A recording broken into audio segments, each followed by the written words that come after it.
No, I have. Thank you. All right. Running.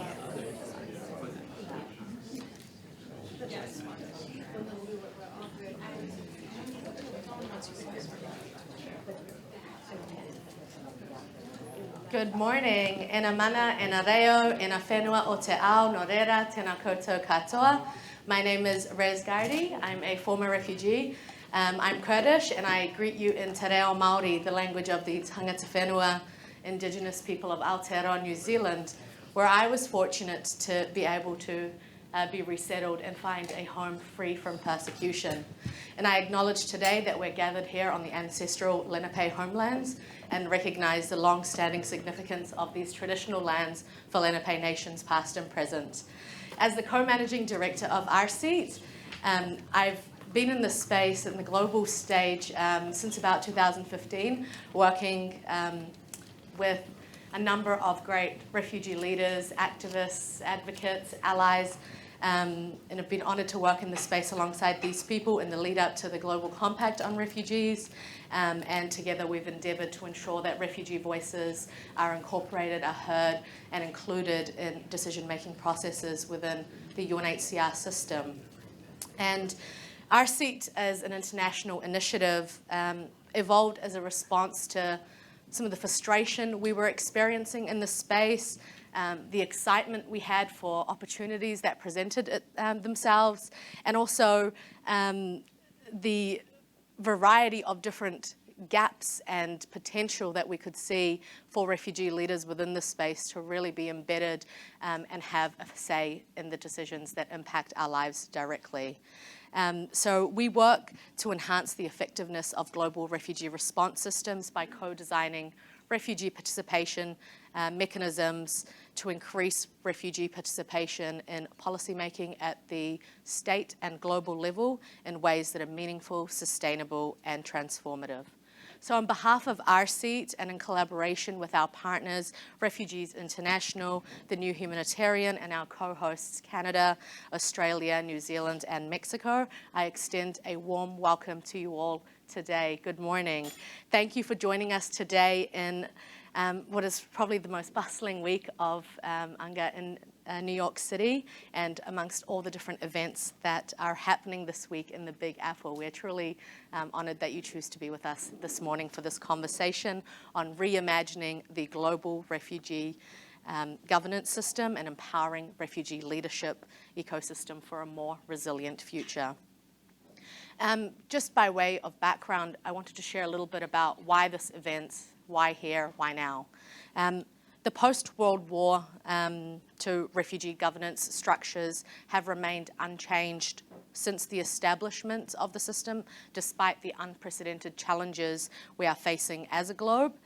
Forced displacement, we know all too well in this room, is a growing concern, and the acceleration of the climate crisis is only going to exacerbate the issues that we're already experiencing.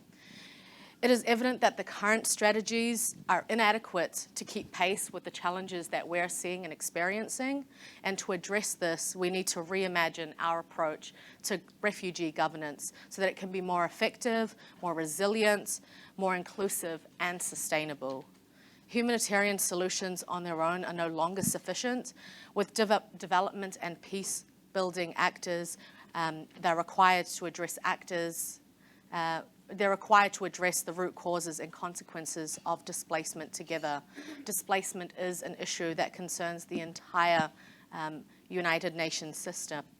And so over the last few years, since 2018, a prominent theme that has been emerging, in particular in Geneva, has been a commitment to enhancing the role of refugees in the making and implementation of policies and programming that affect us, especially as articulated in paragraph 34 of the Global Compact on Refugees, which says that responses are most effective when they actively and meaningfully engage those that they're intended to protect and assist. So this paragraph calls for meaningful engagement of refugees in policy making and programming, but it still hasn't required the adequate attention that it needs, especially here in New York, where the Global Compact on Refugees was negotiated and agreed upon.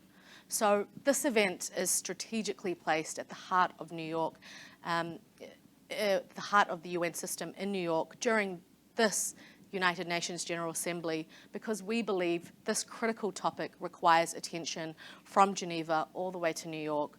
We must transcend humanitarian spaces and ensure that political will also drives the necessary changes rather than allowing the status quo to prevail.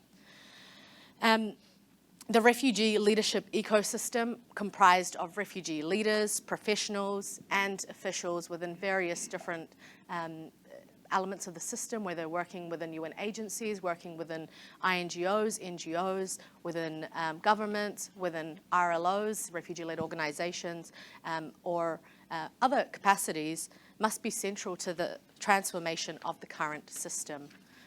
Refugees with their lived experiences understand the failings of the current refugee system far better than anyone else because of the personal experiences they've had.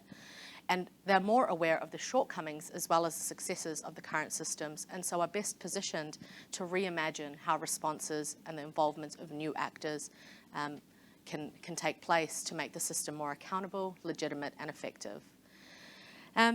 So to really transform the global refugee system, we're saying we need to reimagine a system where refugees actively participate, and that is the norm within the system, to influence the policies and the programs that affect our lives directly.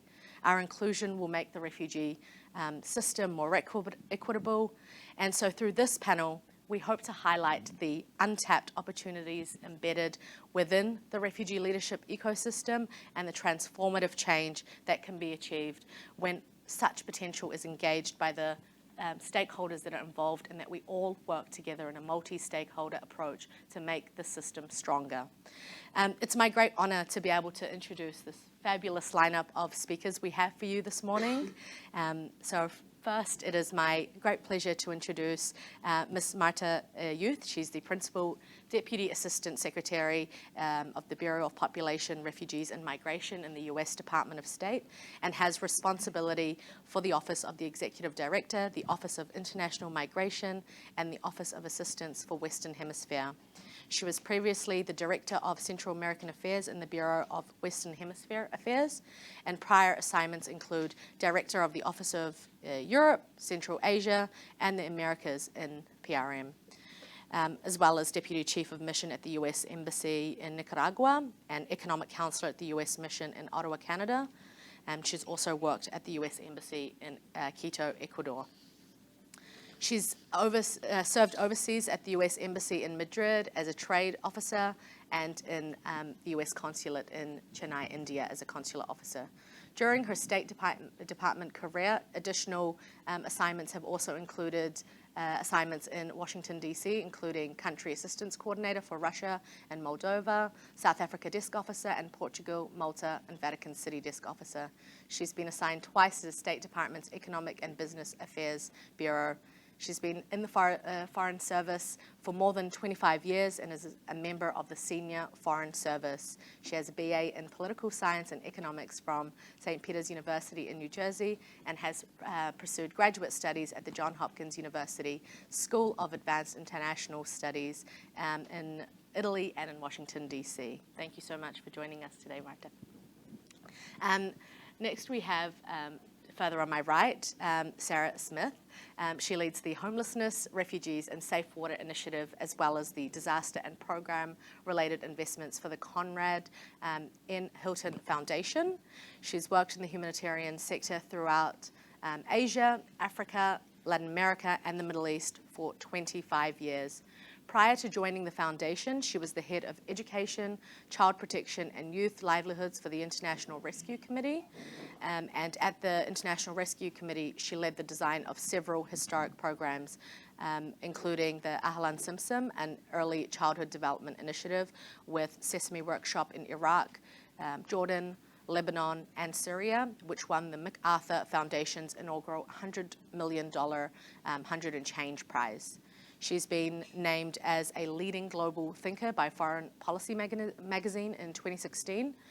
She began her career as a Head Start preschool teacher in Ohio and as a Peace Corps volunteer in Namibia.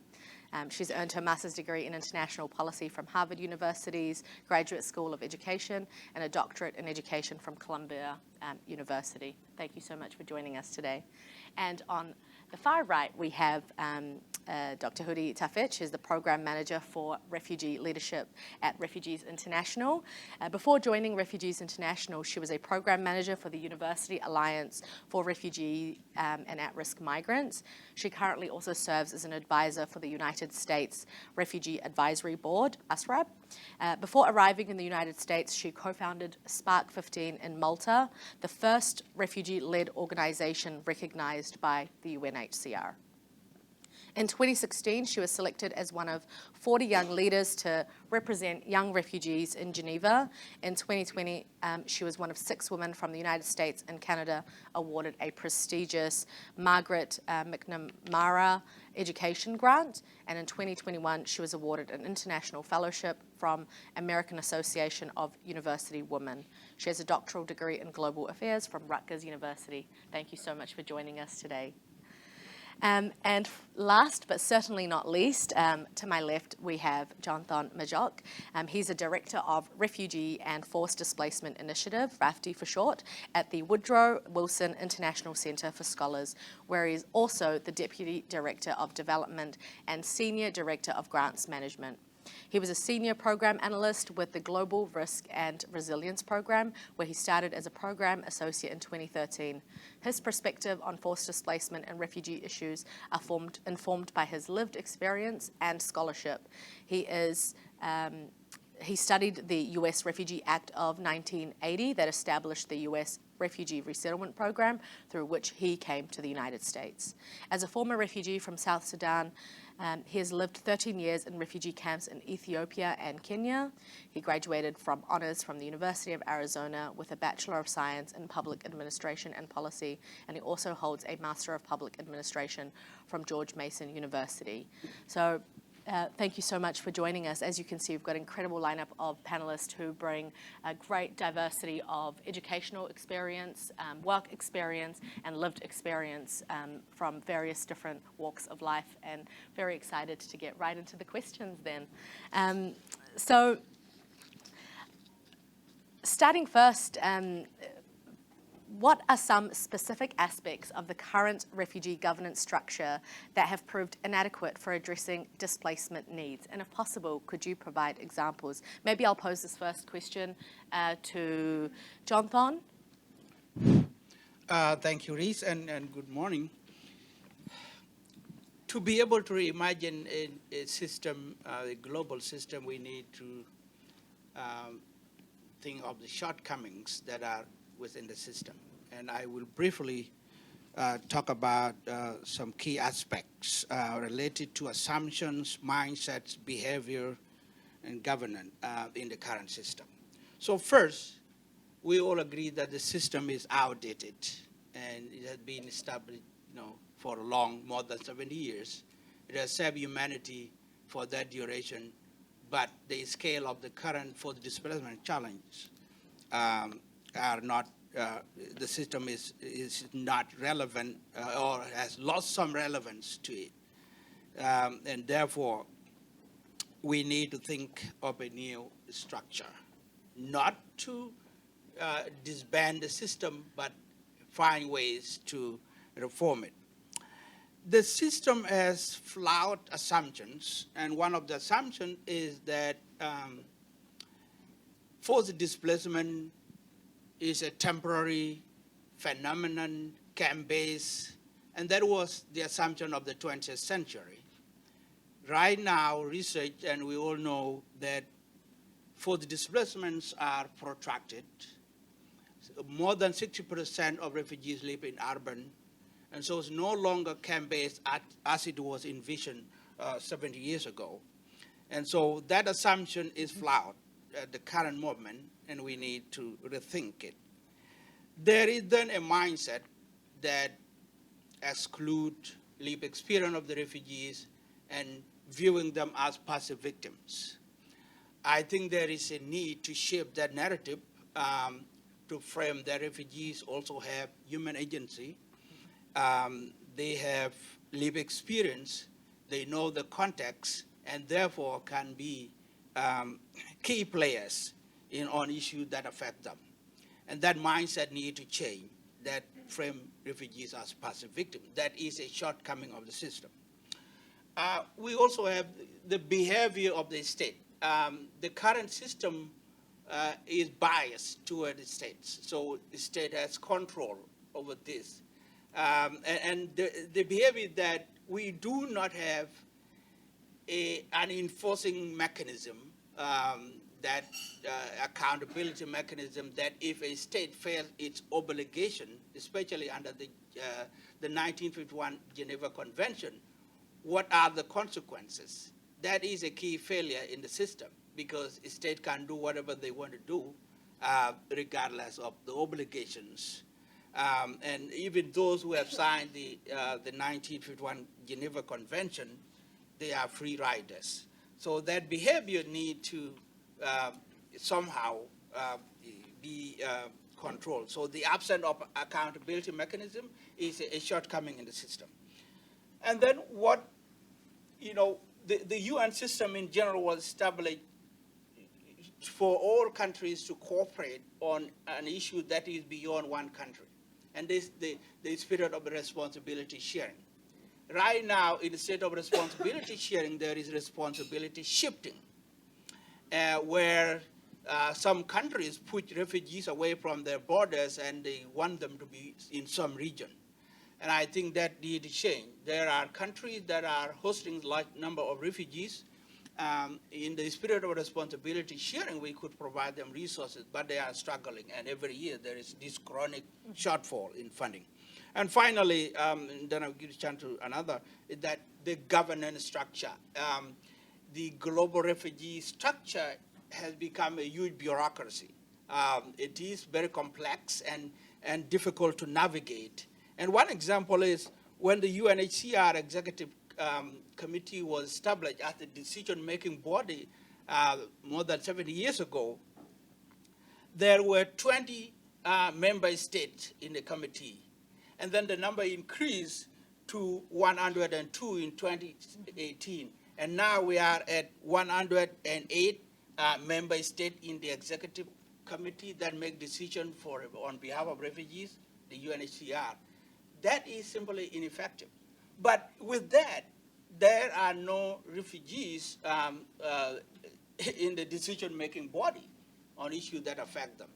And so you see these shortcomings, and I think that gives us what we need to do to address these shortcomings. Stop there. Thank you, Jonathan. And if I may, maybe also go to Huri, if you have some. Sure, thank you. So I feel like if we want to paint how the current situation when it comes to refugee global governance is, we can just go to a camp and try to mention the word United Nations or human rights or NGOs, and you would see the reaction of the people on the ground. People are frustrated and they lost the trust of it. They either laugh or they were like, are you joking us? Or like, what's happening here, right? So people really lost trust in these notions that we see it as running the refugee global governance. And that's why I think it's the biggest evidence that it reflects the flaws in the current global governance. And John had talked about a very important points to why this global system is not working. And I'm gonna touch upon 3 more reasons, or maybe expanding what John was saying. First thing is, when a refugee crisis hit, the current system deals with it as it's temporary, pushing a lot of money for a year or 2, 3, and pull out, right? That's it. There is no further thinking that this is gonna stay for 10, 20. In my case, as a Palestinian refugee, it has been for 7 years now, going on, because the system dealt with the situation as temporary, a humanitarian relief fund, and that's it. There were no further thinking into, okay, we have to think about development, we have to think about political will, economic empowerment, and all of that. So the actual reactive approach to just go there, dump a lot of money for certain years, and that's it, this is not gonna solve it. And our situation as Palestinian refugee in Lebanon is the biggest example of that. We have been there in camps for 75 years, nothing's changed yet. You have no access to right to work, you have no access to, let's say, to buy a house or any of that. So we are not building a life, right? We are just building a survival mode.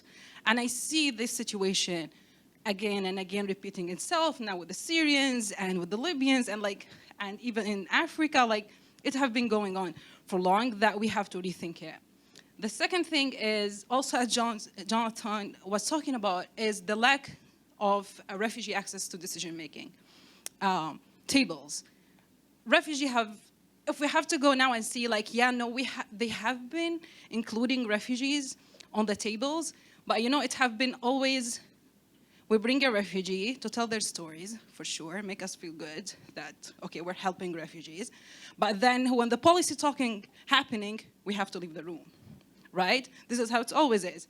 We there to tell you a story, leave, and then the policy people get to talk. And this is not how it should be, right? Because we're not talking also about bringing a random refugee, as it's always also happening, to the table to tell their stories and leave. We're talking about refugees who have really expertise, who have professional expertise, who have educational expertise. So the lived experience is an added value that makes their professional and educational experience more relative, but it is not the only thing should be on the table, and this is not should be the qualifying factor why I have to be on the table. So as long as we don't see more refugees in executive positions and leadership positions in organizations that really matter and do impact their lives, we're not gonna see a change.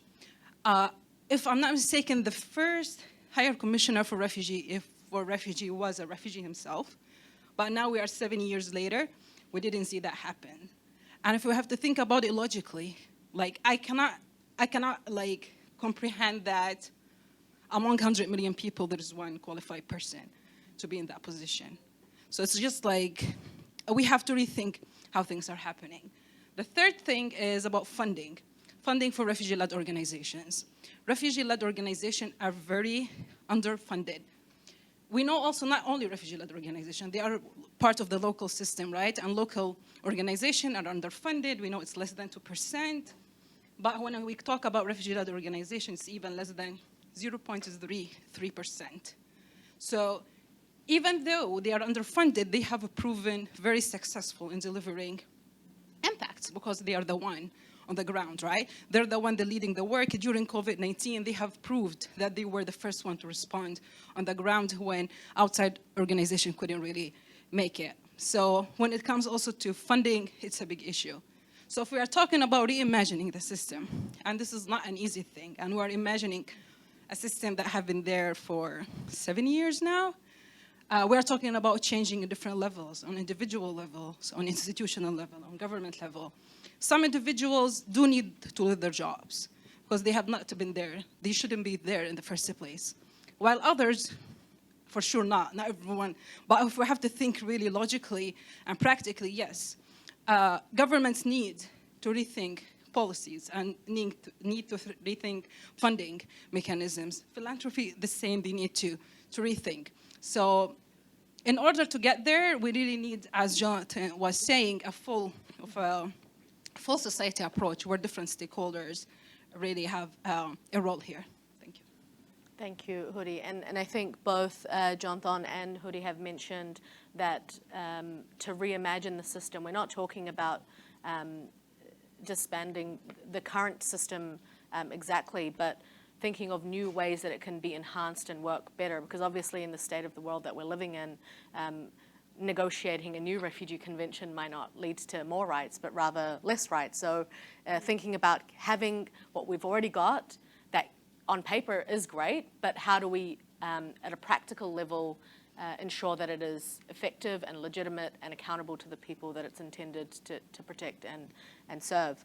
And both have mentioned that this is a multi-stakeholder approach, and we have different roles to play from different parts of society. And so that takes us nicely, I think, to think about what roles some other actors and partners in this space could be doing, that there's a role to be played with refugees themselves and governments and private philanthropy partners as well. So if I may go to you, please.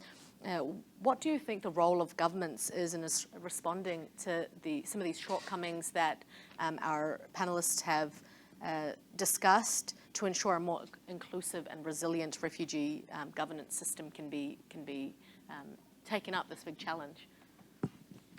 Thanks so much, and thanks for the. We're very proud to work with the U.S. Refugee Advisory Board and with our seat. Is this picking up?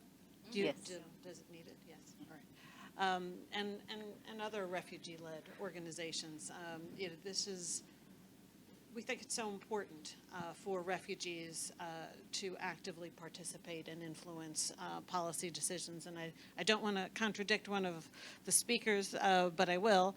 It is true that XCOM generally has not had refugee voices. But last year, and I don't know if Baswa is here. I think she was supposed to be here. Yeah. Yes. So last year I should have realized the red scarf. But so last year at XCOM, our ambassador, our Assistant Secretary, Julieta Noyes, did bring Baswa with her and asked her to present at XCOM, something that we're going to repeat this year as well. And I think that this is part of the reality that there is definitely a recognition. It is, for me, like that it was noteworthy that Baswa was the first, I think, refugee who spoke at XCOM. And I think others may have followed suit as well rapidly because it's common sense, right? It was like immediately when it was done, like it was an aha moment, and everyone was like, "Well, we should have thought of that, and we should be doing this, right?" And in fact, this year we are the president pro temp of the Intergovernmental Consultation. It's a really long title on migration, asylum, and refugees, and this is kind of it's not a policy-making organization, but it's an organization of all of these like-minded countries who do a lot of work in the refugee and migration and asylum area.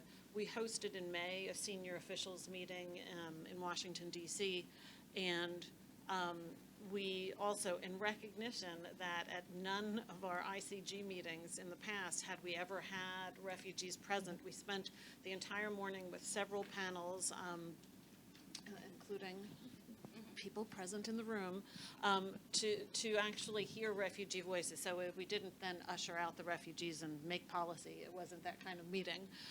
But that is noted as well, right? That it is important. And I think this is a reality that governments really are now becoming really attuned to. Nothing about us without us is kind of completely digested and understood. And so part of the challenge for us is to make sure that this is not some kind of fad.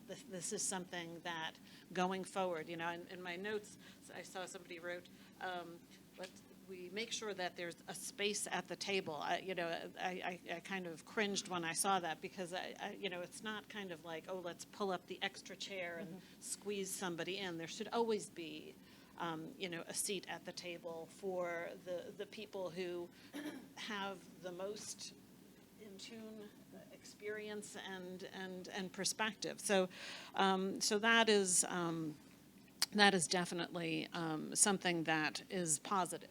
However, there's some challenges also that, like the assumption, right? The camp-based and temporary temporary displacement. This is not the reality of the world right now. I mean, this is what we are seeing is this unprecedented movement of refugees and migrants and forcibly displaced people all over the world, and the numbers continue to grow. And really, it isn't.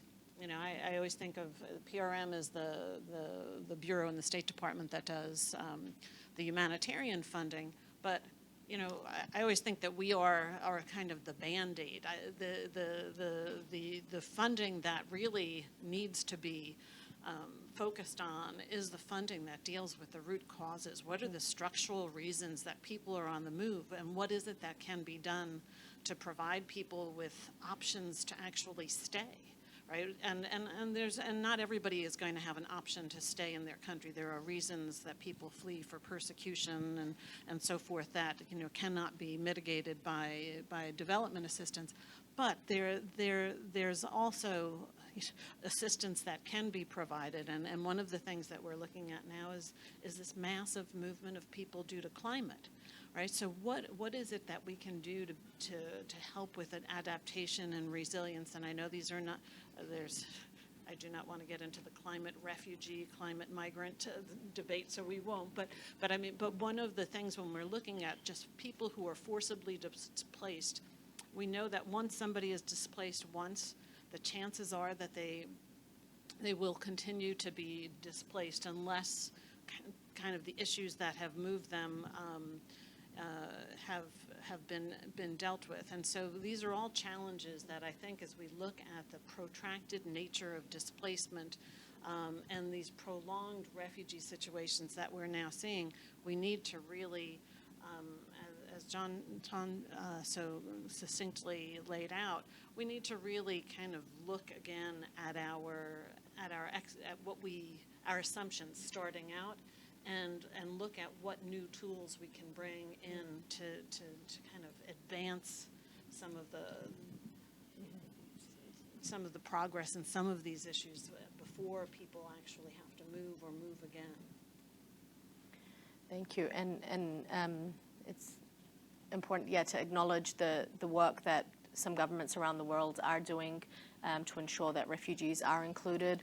And we note that it is still very early days for a lot of these states that have come on board, recognized that it is important, and are figuring out how that looks in reality, because it's one thing to recognize the importance of including the voices of those directly affected by displacement, and agree in principle that there is value that they can bring, but the practical reality of what does that look like? How do we move from a tokenistic approach to something that is embedded and institutionalized within the system? That part takes time, and there are relationships to be built between refugee groups and the governments that they are working with in that process, and developing rapport, trust, working together, understanding what partnership means for both sides, how do they work together, and in what kind of principles do they work by, what kind of values drives this relationship.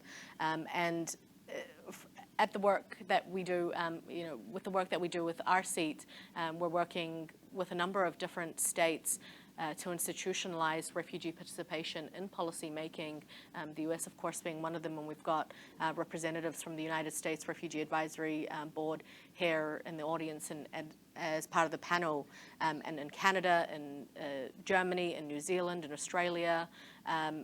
And it's really important when they see other states doing this, like you rightly noted, when they see another state doing this, there can be the sense of, why aren't we doing something like this, and how do we do it? And so it's really important that power that states have in the space to influence other states to take this step forward, and then understanding how it looks. And I think we recognize that it moves from perhaps starts with more symbolic gestures, including refugees as part of their delegation being given the opportunity to speak on some of these topics, until hopefully we get to a level where it becomes so institutionalized and mainstream that no policies are ever considered without refugees being involved throughout the entire process. And so it's exciting to see the success and development with our partner states, and seeing what they do next. And of course, it's a work in progress that we work on together. I'm going to go to you, Jonathan, to hear about maybe some expectations that you believe we should have of governments, your own government and governments around the world, of what they could be doing better to ensure that refugees are included in these processes. Thank you. And I do recognize and accept the idea that our government, the United States government, focusing on the root causes, and other governments should do the same thing, because let's look at the past 25 years, the number of forcibly displaced people have increased 3 times or quadruple to more than 110 million now. Billions of dollars have been invested. So let us ask, are we getting a return on investment?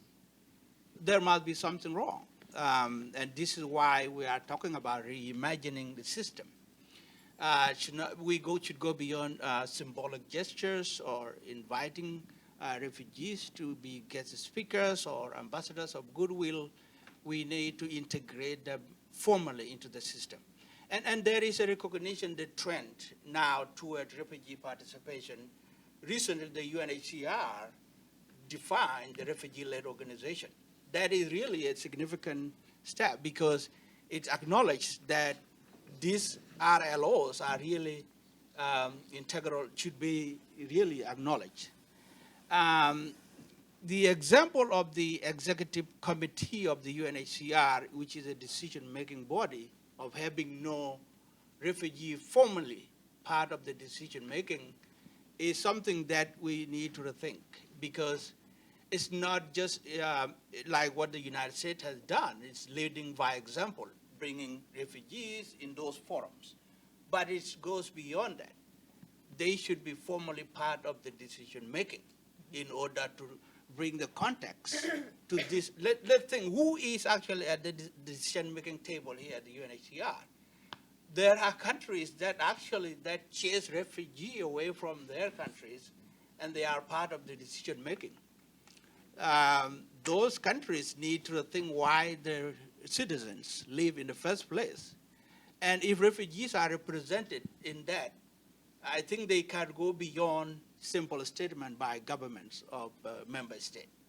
And that's the formal reimagining that we need to see. The structure itself has to make sure refugees' human agency, live experience is part of the system. But again, coming back to the root causes, I think this is where government need to invest in bilateral or multilateral diplomatic talks.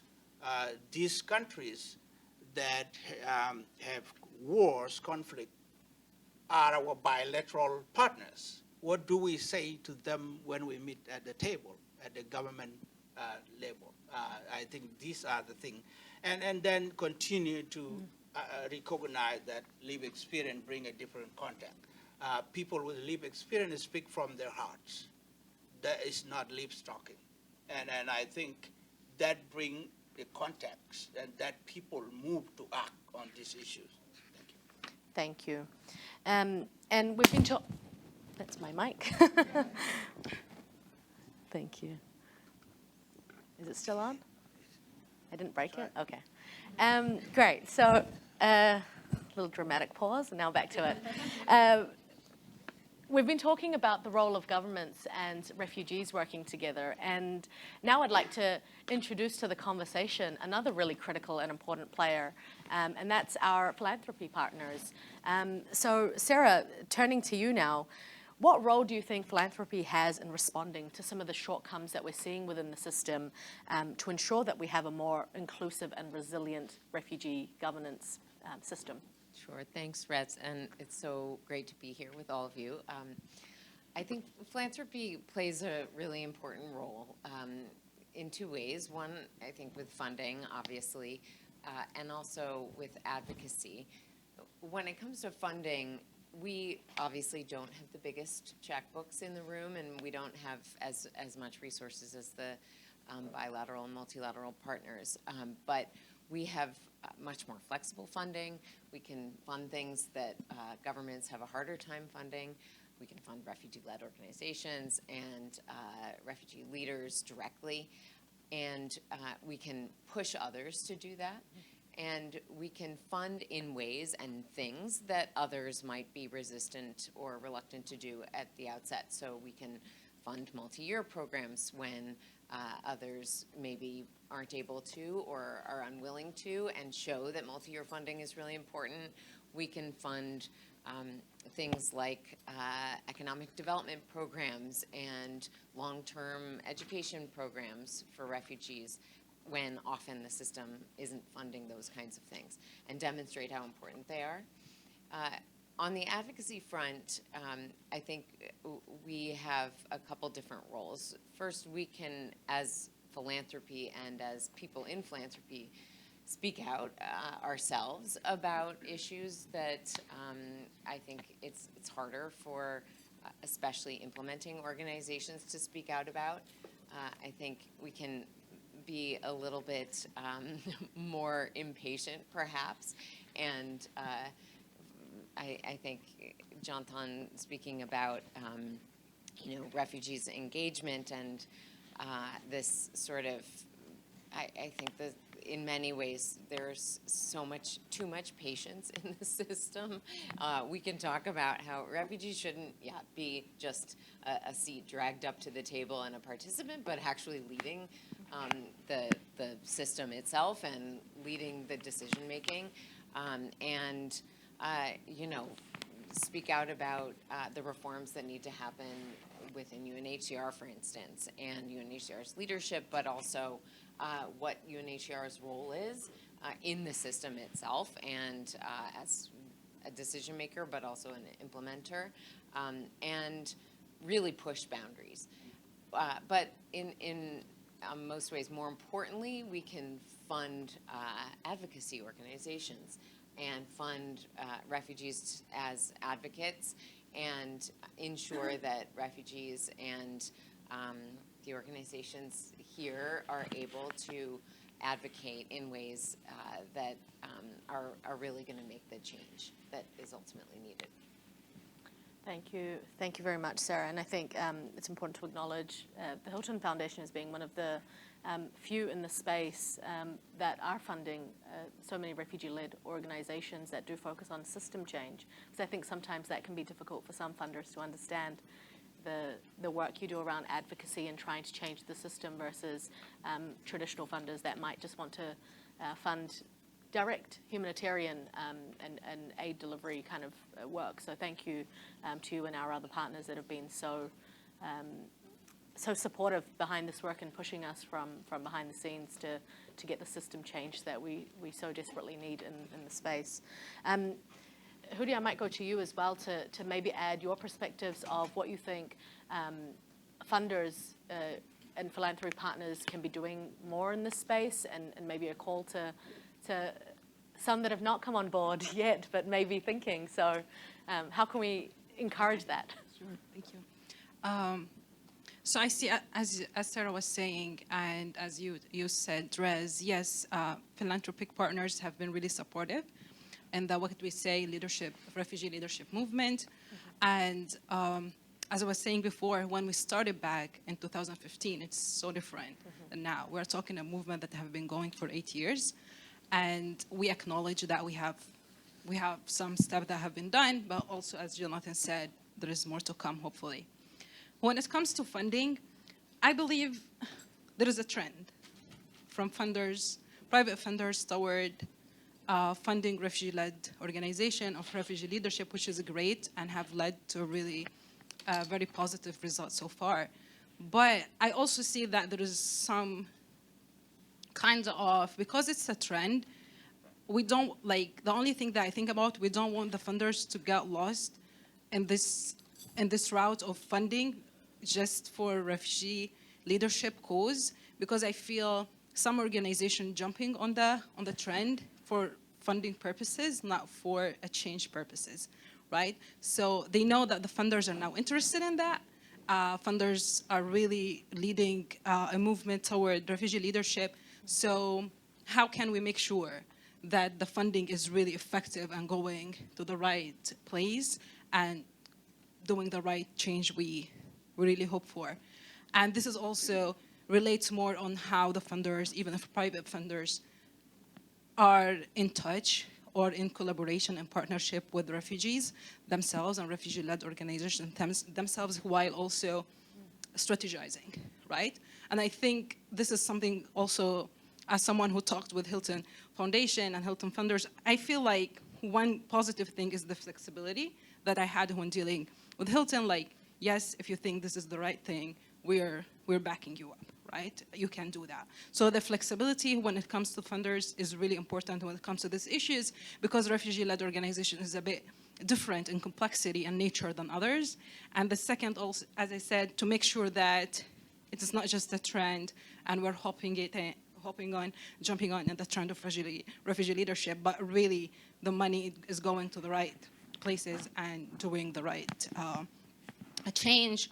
The second thing, I believe also, the movement have been really supported by funders like private donors, but we have not really got to a point where we can see that we have a change at scale, right? So, and in order to have a change like scale, we need the multilateral and the bilateral stakeholders to jump on board and also be able to support RLOs or refugee-led organizations directly, or local organizations. And this is actually one of the things that we are thinking about at Refugees International, on how we can really work with other stakeholders in the field to build something where multilateral stakeholders and bilateral can really feel comfortable and trustworthy, like we can put really money here and we know that it is well taken care of and it's going to local organization, right? So because we know, like when it comes to multilateral stakeholders, it's not easy, right? To just give money directly. So we need to really think about this other mechanism of how we can do so in a different way. Thank you. Thank you, yeah, and bringing new partners and different kind of partners to this funding space is obviously crucial. And interesting example is in the New Zealand context. So we established the New Zealand Refugee Advisory Panel, and very early on, the New Zealand government decided that they wanted to fund this directly because it was to their benefit. And so I think this is quite a unique model in this space where in many other contexts, we've got private partners that are funding mechanisms so that we can do the work, get governments to see the value in working directly with partners, and then this unique example of New Zealand saying, we believe this is the right thing to do and we're going to fund this from the beginning. So I think that's a really strong example, and hope that other states can think about how they may do this in the future as well. And taking what we've been talking about in terms of some of the challenges that we're seeing in the space, touching on some of the work that private partners and government partners have been doing, I want to turn back to you, Deputy Assistant Secretary, to think about maybe an example of a successful policy change that demonstrates a fruitful collaboration between refugee leadership ecosystem and governments that has led or has the potential to lead to better outcomes for refugees. So however you interpret that is your choosing. Thanks. And I think I probably answered that question in my first answer a little bit, but as you so eloquently described it, is how do we go from the symbolic to the institutionalizing of it, right?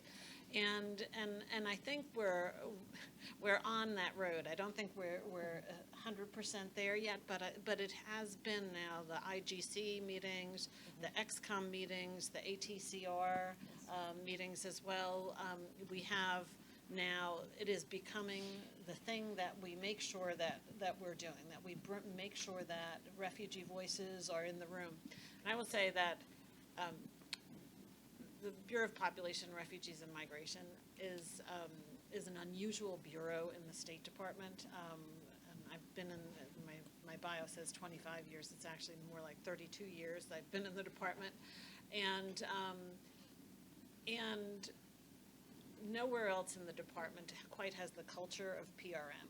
It is a kind of consensus-driven microcosm of, and one of the things that that for me, I feel that we are the Humanitarian Bureau of the department that heartened me is that we've had an ongoing debate even within the bureau about just even on nomenclature, because we've always talked about those who are who benefit from our programs as beneficiaries, and that is clearly like not the the correct terminology, and so there's like a debate. Stakeholders, is it participants, is it how? But and you just say, well, it's just a name, right? But what it means is it is a changing of mindset. It is a changing of understanding how people who participate in our programs, who we are providing assistance to, also have a stake in that. And so I think this is all happening really all at the same time, and I think that this is what has changed, and I think this is where we're going in terms of institutionalizing this. And for us, I think that what our responsibility is to also bring along other countries who maybe have not quite gotten the memo, or or maybe are reluctant in this way. So I do think that this is important. And then the other thing that now that I say this as as COVID is returning, but for me, one of the things that now that we're back on the road again and visiting, I mean, it is so important for us to be able to have the one-on-one discussions with people who are in the field, people who are affected by our programs, and hear directly from them. What you were saying about how like the UN or so UNHCR might be a bad word in a camp I mean, I think we really, this is really another important aspect of this for us to really, in addition to engaging directly with refugee-led organizations, to again get back into the habit of getting out into the field and really engaging directly with those who are participating in our programs and seeing how decisions that are made from 3,000 miles away are having a direct impact on lives. Absolutely, and that's really integral to knowing what works and what doesn't work and how to have better programs, because I think here it's clear when you're delivering the programs and the policies that you all are, it's with the intention of bettering the system and having outcomes for the people affected. So there's obviously a vested interest on both sides to have outcomes that work. And so it's a really important partnership that I must say it's still quite early. It's a very new movement, as Hudi said, that some of these conversations only really began around 2015. It's the time that we first had the privilege of meeting through the Global Refugee Youth Consultations, and we were one of the young people invited to just share our story of what it was like to be a child refugee, and that was the entire expectation is just tell your story, tell the journey of how you lived in a refugee camp.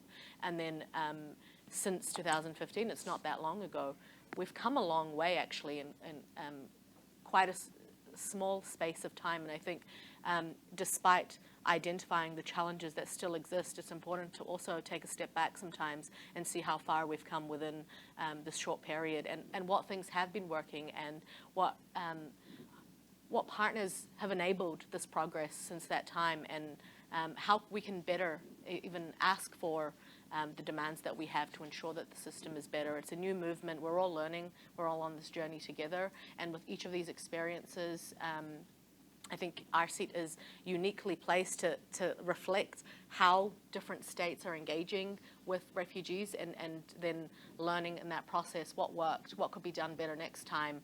Was there an element that a different state engaged or an initiative that they had taken on board that worked and that perhaps other states could benefit from learning? And so this collaborative approach between states, between refugees, is also really important to strengthening this very new movement. And on the same note, I think, Sarah, would love to ask you around a similar line of question, thinking about an example in your work where the support funding that you've been able to help refugees with has led or boosted the effectiveness of RLOs in the space. Mm-hmm. Sure. Well, all of, I think, the grants we've been lucky enough to work on with refugee-led organizations have been extraordinary and had great impact. We fund 10 refugee-led organizations, and out of our relatively small refugee portfolio at the foundation, 7 of those are direct service implementation grants, and those are, as I mentioned, doing sort of longer term, what would be considered longer term development kinds of programs. They're livelihoods programs, early childhood programs. 3 of the 10 are focused on global advocacy kinds of things. Rez, I'm glad you talked a little bit about RC, because you should speak about the amazing work that RC is doing. We fund the Coalition for Venezuela, and then also the Global Refugee-Led Network. And so those global advocacy groups and that work, or regional advocacy in the case of the Coalition for Venezuela, are just essential. And you made the case better than I ever could. But I think that that's where essentially the real policy change work, I think, is going to happen. No pressure, but I think the other thing that we're doing is funding certain kinds of intermediation. We have a grant to the, it's called the Resourcing Refugee Leadership Initiative, and this really, it's known as, and this is a project that's funding a global or a pooled fund for refugee-led organizations, and it's governed completely by refugee-led organizations, so decision-making about where the grants go in this pooled fund, they go to other refugee-led organizations, but really, crucially, the governance of how the funds are distributed it's all decisions are made by the refugee-led organizations that sit on the advisory board. And that kind of work is also crucial because it will, we hope, help funders that have a harder time funding smaller organizations understand that there are options out there. It's not just about, you can't fund a refugee-led organization because they don't have the absorptive capacity, because that's often what we hear our refugee-led organization partners telling us that they're hearing from the donors, but that there are these different ways of pulling together resources so that it's easier for refugee-led organizations to get bigger funding immediately. Thank you. And I think in the interest of time, maybe I'll just give each speaker maybe the opportunity to add anything extra that maybe I haven't asked directly, but you'd like to add, or a call to action, or a recommendation that you'd like to put to the audience, some thoughts that you'd like to leave the audience with, so that we can maybe have about 15 minutes for Q&A as well. So I'll go to you first, Jonathan, for any final thoughts. In order to imagine the system, we need to change our mindsets and assumptions on some of the things in the system. Just one example here that we usually send students abroad to study foreign language and 3 months, or go to Peace Corps for 6 months or 1 year. And we take those as expertise in that particular region. I mean, if we get, say, people who have been study abroad have regional expertise for those 3 to 6 months, 1 year, why is it difficult to recognize the experience of refugees who have lived in camps for decades, and it's their lived experience? Why is not an expertise? So think about that, and I think the trend toward that recognition is positive, and I think if the public know all this and start thinking differently, it's going to affect how policies are made in different governments or states around the world. the first UNHCR commissioner was a refugee. He has lived experience. And I quote what he has to say more than 70 years ago. If the international protection of refugees is to mean anything, it must mean that refugees are at least able to see and talk to a representative of the authority which is supposed to be protecting them. And that is, you know, there has been thought leadership contribution to international framework by people with refugee experience. But somehow it got lost in the scholarship and in literature. I think we need to bring that back. One example in the current Geneva Convention is the non-refoulement principle, that refugees cannot be returned to where their lives would be in harm. And that was proposed by a person with lived experience. So we need to institutionalize their expertise, their perspective, so that we manage the 21st century forced displacement. And I think the trend, U.S. leading by example, start shaping this is really good and would encourage others to follow suit. Thank you.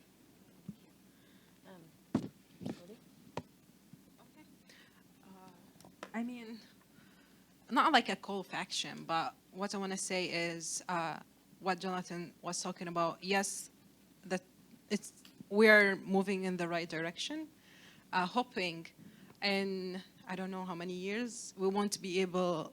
We won't need this conversation, right? Hopefully, we won't be saying why refugees should be on the table and still make the case for it and how it should work. Hopefully, like, we see ourselves in a time where a refugee on the table is just a norm. It's not like questioning like how or where and how to make that happen. So it's not like a kind of call of action, but it's more of inspiration that hopefully we're moving in the right direction, hopefully with the support of governments like USA taking the lead and funders and private funders, we keep moving in that right direction to get to a place where we don't have to justify why, and it start being perceived as something normal. We're just on the table because this is how it should be. Thank you. The emerging norm. Exactly. I'll go to you, Sarah. Sure. Yeah, I think two calls, maybe one for funders.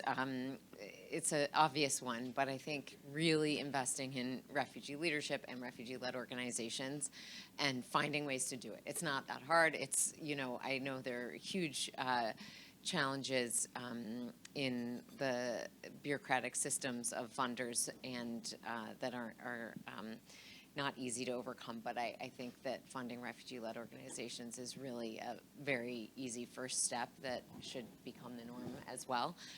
And I think too, I hear your point, Huri, about changing the challenges right now of pushing to change the Refugee Convention, and I'm trying and being urged to be patient, and it's true, I think, that there are risks that come along with it, but I also think that there are changes to not just the norms, but the actual policies that flow from it that really need to be pushed for, and we can't lose that urgency. I think that there's a tendency for these changes to just take far too long, and we've been too patient so far. That's my. Thank you, and I'll go to you for the final remarks. Well, I'll be quick. So I think that, you know, how we approach this, and, you know, is really the first thing is the responsibility towards. As a funder, we look at the responsibility to refugees and stateless and displaced persons and those who participate in the programs, but also we have to look at it in terms of responsibility to the real funders, the U.S. taxpayer. And so a lot of how we approach things is based on that responsibility, and accountability, and, you know, making sure, and it's, I will say the responsibility is huge because, you know, and philanthropy as well, I'm sure. When you're making a decision, you're making a positive decision to fund something, but at the same time, you're also making a decision not to fund something else. And that really weighs, I think, a lot on a lot of us, because you know that there's great vulnerability, there's great need, and the needs outpace the resources, and so whatever you're deciding is not going to have a good impact on somebody. It will have it's a huge responsibility, and so I think that we also try to approach it with open-mindedness and humility as well. And part of that humility is understanding that we don't have all the answers, and we would be foolish not to benefit from the people who have had the experience and whose perspectives most matter. And so I am hopeful that with that understanding, we're moving in a better direction. Thank you very much. Thank you to all our panelists. And I think that allows us some time to open up to the audience for any questions that you may have. Sure. Got the mic coming around here. Good morning, and thank you very much for this panel, Rez, and for the great job that you are doing moderating it. I am sitting here with two fellow members of the Refugees International Board, and I couldn't omit the opportunity to thank Sarah Smith and the Hilton Foundation.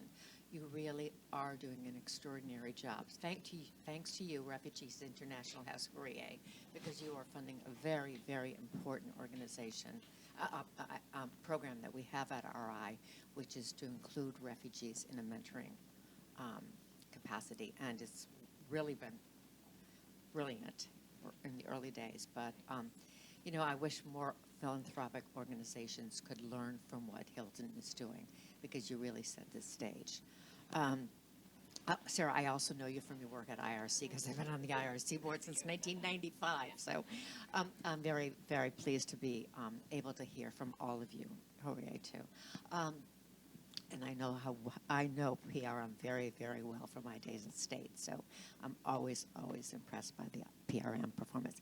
But, as you mentioned, a call to action. So I was thinking it would be wonderful if we could leave this session with saying, these are the things that we in the audience who believe in this mission have to do. So could amongst you, could you name 3 organizations within UNHCR or the UN system globally that need to have a permanent refugee spokesman in their decision making? What would it be? Where should we focus our energy on getting refugees as permanent members of these decision-making institutions? Thank you. That's a great question. Maybe I'll have an attempt first and then open to anybody else on the panel.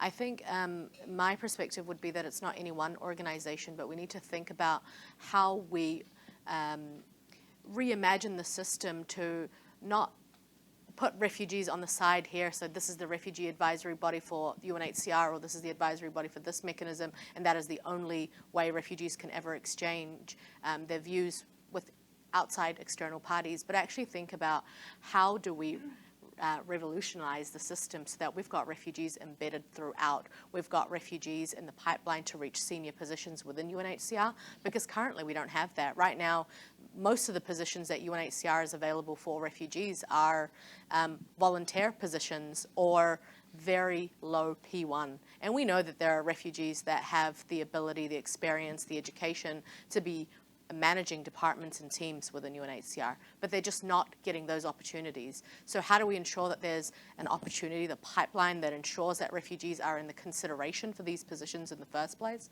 How do we ensure that governments are hiring refugees at very senior levels? And I can criticize my own government as well, because very often, for example, in government perspectives, the roles that are open for refugees are community engagement, because that's the only thing refugees are seen as able to do, engage with their own communities. What about in those really senior policy advisor positions? What about in director positions? What about in all these policy-oriented positions? Why are refugees not being hired in those positions? And I don't think it's for lack of experience or education.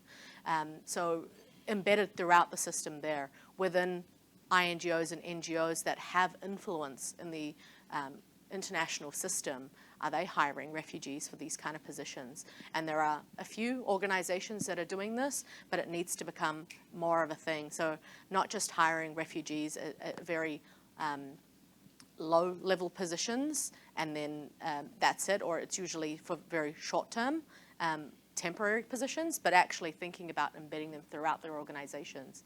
And then also within philanthropy as well. Refugees with experience and the right backgrounds to be working within these portfolios, because then they can use their perspectives to help decide what is good use of money, where can funding be channeled to that can have the most impact. So I think it's thinking about all the ways we could be embedding it rather than just thinking about this just one way of including refugees. But I'll open up to the panel to add. I think you covered it right. Yeah, it's not about specific, it's about the actual structure and making sure that people from refugee background have access or easier access to executive position or leadership position. And here also just one hint. I think sometimes it's hard for organization to hire, because if I had someone applying who is Harvard graduate and a refugee applying from overseas with a university degree, then, we better, like if we're comparing, we're going to go with. I'm not saying there's no refugees or graduate from Harvard, but this is the decision that they might say. Oh, but they're graduating from here, the one from there. So here comes the value of the lived experience and the regional expertise, which should outweigh sometimes just having a degree from Ivy League organization in the US, which I feel a lot of organizations get trapped into that, like where we want to go for the perfect candidates based on the qualifications and not give the regional and lived experience away in that. I think we can start a small step at a time or at the same time. And I would target the UNHCR because it's when it was mandated more than 70 years ago, it was to focus on two primary responsibilities. And that's refugee protection and finding solutions to the refugee plight.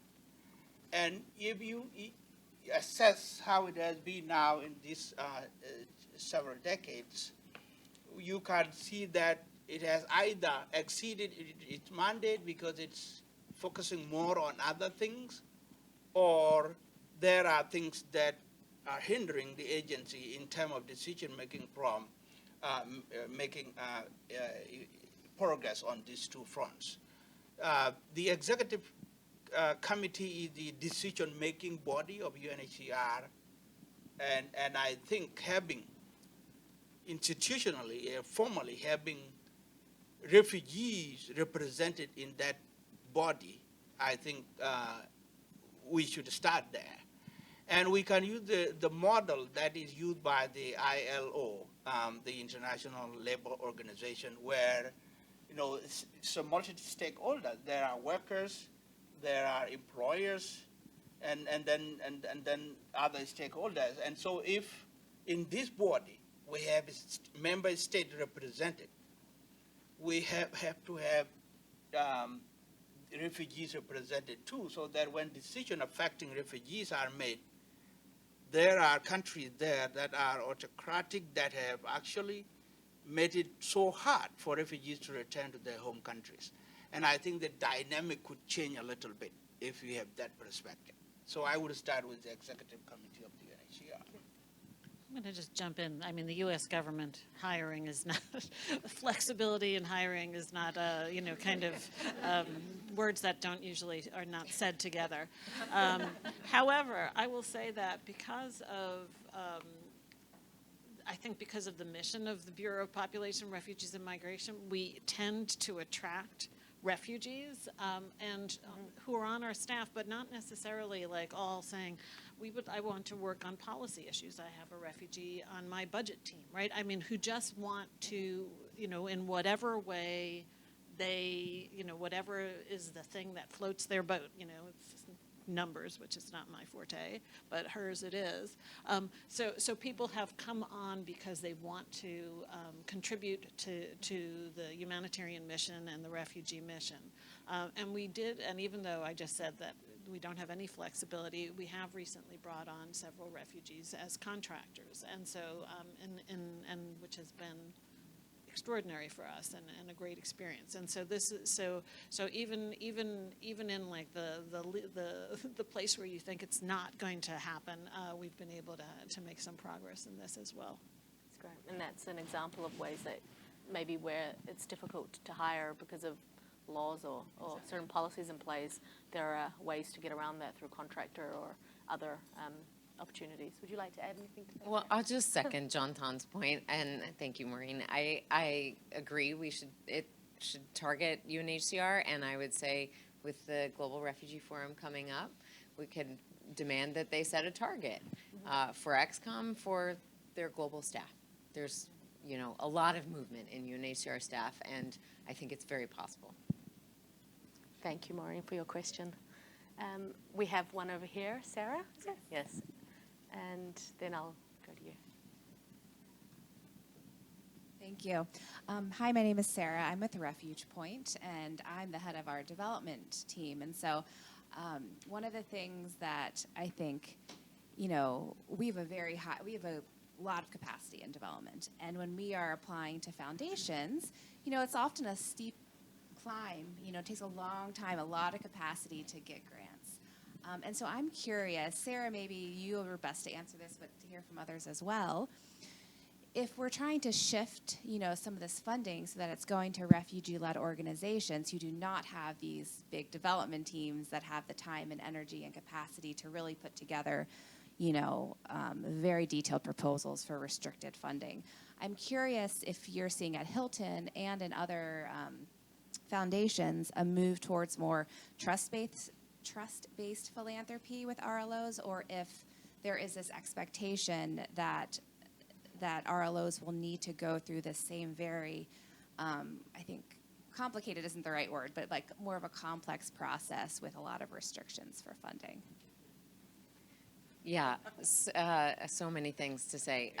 No, I think, first of all, yes, there are foundations that do trust-based philanthropy or give general operating support grants. We are not one of them.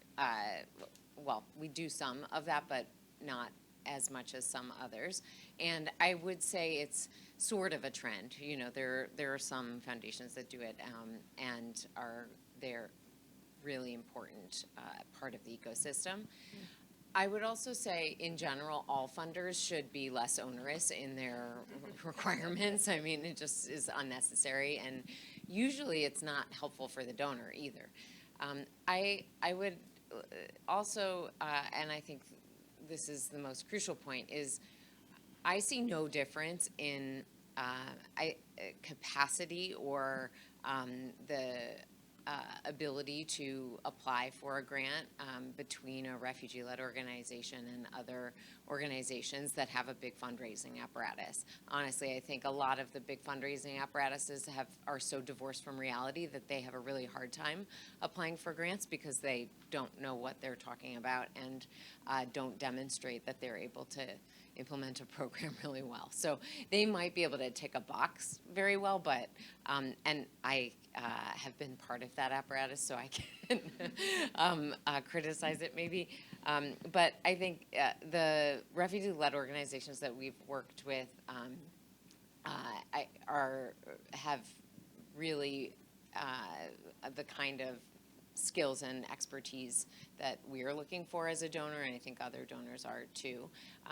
I'll just also put a plug in for, there are some really interesting experiments, I would say, going on right now in terms of the infrastructure, though, to support all organizations with fundraising.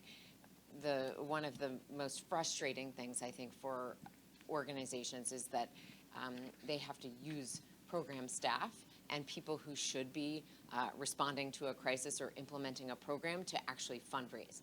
And it's outrageous that we, as funders, expect that they're going to take away from the time that they should be spending in communities to write a proposal, and that there isn't funding for fundraising. I think there should be also, there are interesting models of the back-end support that can come to organizations. So sort of pooling that due diligence process better. And this is, again, where philanthropy can play a really important role in funding those kinds of supports that will make more efficient that due diligence process, so that every single organization isn't checking the same boxes and then having to pay for it out of their program staff time. Okay. I'm going to go over here and then there. If we have time, I think maybe 5 more minutes. Hello, my name is Blanche Tax, and I work with UNHCR here in New York. And I'm so pleased to be here, and really glad that you are bringing this truly important conversation to New York. So congratulations on that to begin with. Hearing everything that has been achieved, but hearing mostly so much more to be done. And I really hope that UNHCR in Geneva, but also around the world, can be increasingly a partner in that with you. I want to mention a few things that have happened in UNHCR, examples of change. I hear you that that's not enough, but I still want to mention them because they're part of the journey. So I think the advisory board got mentioned. And of course, an advisory board is not enough, but the advisory board has actually contributed and is contributing to a number of policies. The advisory board of including 16 refugee, internally displaced people, stateless-led organizations, is contributing to policies such as UNHCR's new child protection policy, such as UNHCR's livelihood and economic inclusion strategy, a number of others. This is contribution to real policies. Not enough, but it's a step. The GRF got mentioned, the Global Refugee Forum this year, and a lot of efforts are being made to ensure genuine, meaningful participation, inclusion of refugees in the GRF, the Global Refugee Forum. So some examples. The advisory board that I just mentioned will be participating, will be leading an official event. There has been a call for experts in December of last year, which will result in 70 individual refugee, internally displaced and stateless experts with their lived experience fully participating in the events of the Global Refugee Forum.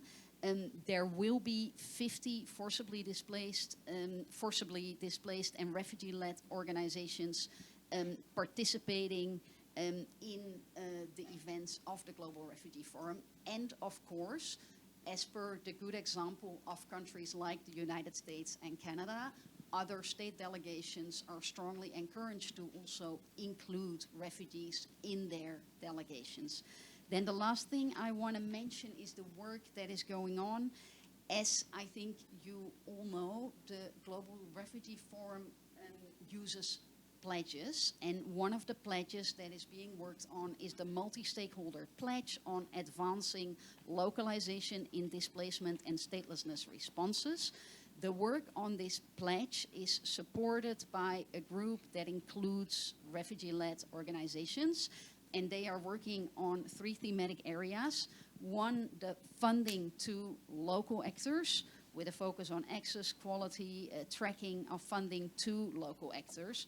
Second, 2-way equal capacity sharing with a focus on collaboration, institutional knowledge sharing, and finally, inclusion of local actors in decision-making processes at the level of policy making and operational coordination. Again, hearing you loud and clear, all of these are just steps in a long journey, but I think all of you have been incredibly important in pushing this journey, and I guess the pushing was necessary and remains necessary. So thank you for organizing this event here today, for continuing to push the conversation, and I sincerely hope for one that UNHCR at global level, at local level, at regional level will be with you in this process. Thank you.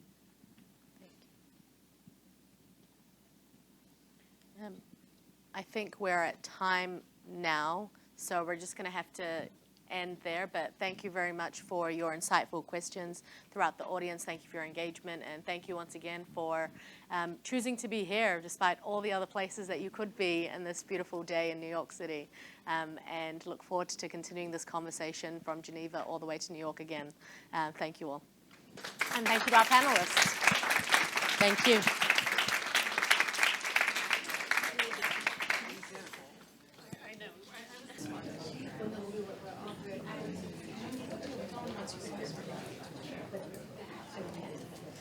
This is the second panel of the morning, called Rethinking Aid Financing, How Locally Led Organizations Are Funding Their Futures.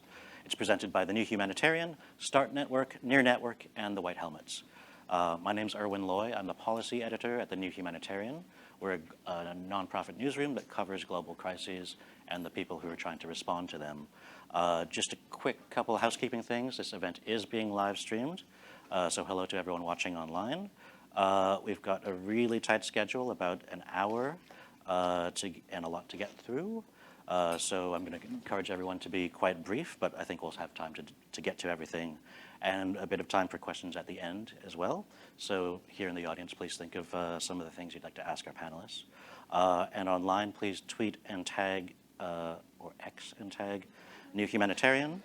And there's this QR code you can scan behind us, and I'll give you links to all our organizations, and some of the things we talk about will come up, and you can sign up for TNH's weekly newsletter. So just a quick intro to the topic. I don't think anyone here needs a long intro to localization. Reforms have been talked about, underway for years in the aid sector, and there's not been a lot of movement in terms of getting actual power and money closer to the ground. But there are some policy changes, but in practice, I think we all know that things aren't quite moving as fast as people want. But local groups are finding workarounds for a system that's not working as fast as they are. They're finding new donors, new ways of funding. They're collaborating. They're collaborating with each other to share resources as opposed to competing for the same dwindling resources. And they're experimenting with new models of getting funding to the ground faster. So this panel is meant to highlight some of what's going on and talk about what's happening sometimes in the shadows, maybe outside of the spotlight of big aid. We're going to hear how leaders are taking matters into their own hands, and we're going to share some of that knowledge and maybe spark a few ideas. But first, to start us off, I'm going to turn to Marcia Wong, who's the Deputy Assistant Administrator in USAID's Bureau for Humanitarian Assistance.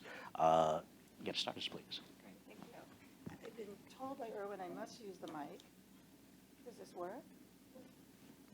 No? Perfect. Darn it. Okay, so I do need to use the mic. Darn it.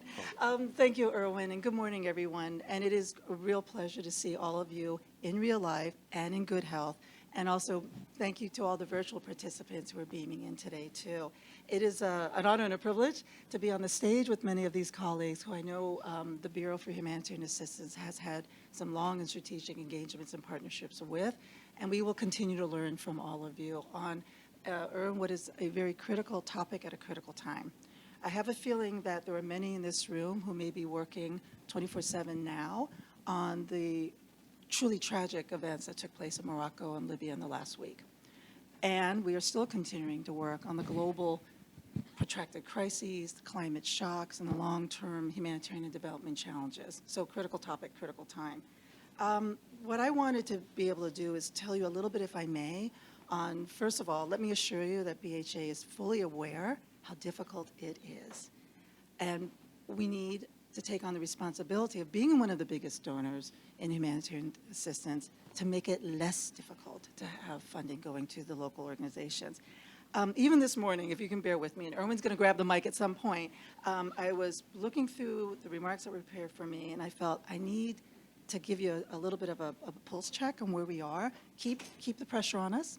these conversations actually will do that, keep the learning going, and keep the reporting and our metrics candid and honest too. Because if we're not hitting it, we're not hitting it. So I wanted to put that out there as a plea to all of you.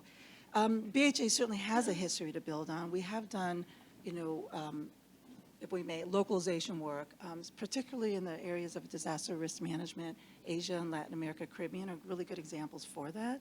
But we know there's urgency behind this, and we have to accelerate those efforts. I think it's useful, if I can, because I am going to go to my notes now, because I really want to make sure that you recognize what we're trying to do. I want to do a shout out, if I may, to everybody on this panel and to all of you in the room, because I think you have been no velvet gloves. Some of you have been quite candid and pointed with us on just where the obstacles and impediments are. Through convenings that have been managed by our colleagues in Interaction and ICVA, the grand bargain process also has put pressure on the system to look at what reforms and revisions, reviews need to accelerate that direct funding to the local organizations. But again, it is certainly not easy at all. I also wanted to add a note to all of this, that it is direct funding, but we also make sure that there's also shared capacity and learning and knowledge built up too. As I was talking with some of our friends here this morning, it would be irresponsible of us, as being one of the world's biggest donors, to say, here it is, go, without knowing that you have the management and organizational skills to be able to, at the end of the day, help us on the very much needed, very much required need for oversight, accountability, to ensure we have the impact. $1, $1 billion, everything still has to have that sense of oversight, accountability, and impact. But at the same time, we have to make sure that our local partners feel they can do that responsibly with us. So we recognize it is a complex growth path that we all are with each other now at the moment. I also wanted just to point out that, if I may, each donor faces its own constraints and flexibilities that we have. We need to exploit more of those flexibilities. I know all of you certainly recognize that and tell us to. As the world's largest donor, we recognize if we can be more flexible and streamline, what that impact can be, times 100, right? So I wanted to let you know that, and I'm not going to tell you the acronym because it sounds like, I don't know, some sort of bodily function, so I'm not going to tell you what the acronym is, but we are right now undertaking a very, very urgent, critical review and redesign of our processes and systems.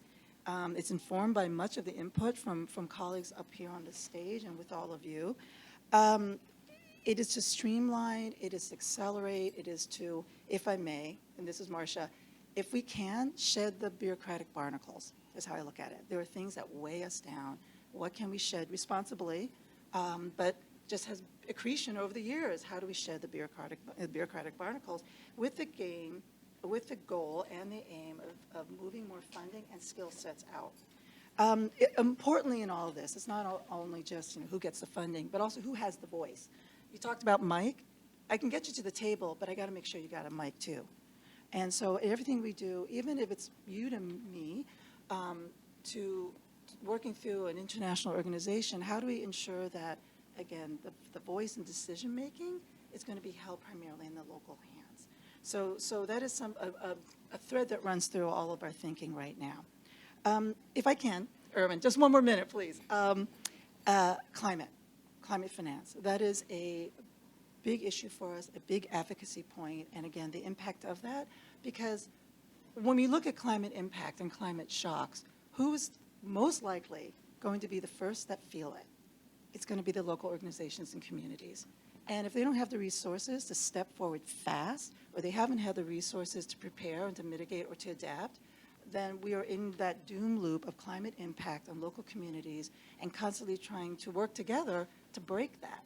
So I wanted just to point out that climate finance is also an area that we're looking at with a real specific eye and how to move it into the so-called FCV context, but within those contexts to these local communities and truly first responders. So I wanted to just do a little preview, and I wish I were able to announce it, but the lawyers are on me. Last year at the COP, we announced up to $200 million, up to 5-year climate-ready disaster, sorry, I'm going to get that wrong, climate-smart and disaster-ready adaptation initiative. With the team, I really, really insisted that have an intentional focus on local organizations. I hope in the next few months we'll be able to, there we go, there goes the brilliance. I hope in the next few months we'll be able to announce the first round of new local partners. And when we can appropriately, you're going to have to bear with me another minute, where we can appropriately share some of the lessons, the opportunities, but truly some of the challenges to move money to new, perhaps new partners altogether. Not an easy walk, but has to be done. I talked a little bit about, critical topic at a critical time. I talked a little bit about how we all need to ensure as donors the right skill sets, the right responsibilities, the ability to manage it, oversight, and impact. We want to be there with you because we owe each other that. And where we can, again, responsibly as the biggest donor, where can we shed those bureaucratic barnacles? And then with you all having those right skills, how do we get out of the way? And therefore, getting out of the way, Erwin, Very I'm going good to do that segue. right now. Great segue. And turn it over to your panel. Thank you. Thanks so much, Marcia. Thanks for setting us up. We're going to do 2 rounds of quick questions, and then we'll have time for Q&A at the end. So my first question is to Hibat Kalfin, who is the Executive Director for the Network for Empowered Aid Response. Hibat, NEAR is a Global South network that has a goal of reshaping aid. So I'm interested in your vision of what is the future of aid financing in an ideal world. What does a better aid financing model look like? Thank you. Does it work? It does? Okay. Just to say thank you. Thank you for the panel. For us, this process is not from a vacuum. We started in 2016 when we were launched at the World Humanitarian Summit and very much focused initially on the 25% commitment.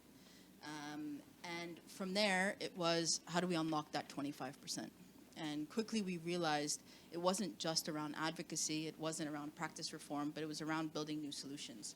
And so we went on a journey for 4 years to try and learn what are the different different local actors doing in different sectors. So we looked into peace building, we looked into development, we looked in community foundations, and we developed a financing strategy. And that financing strategy was how do we ensure that the system starts to give to organizations, taking into account the capacity and the fact that we're not homogeneous as local organizations. We have organizations within our network who have $50,000 a year budgets and $60 million a year budgets. So very capable of being able to absorb the resources.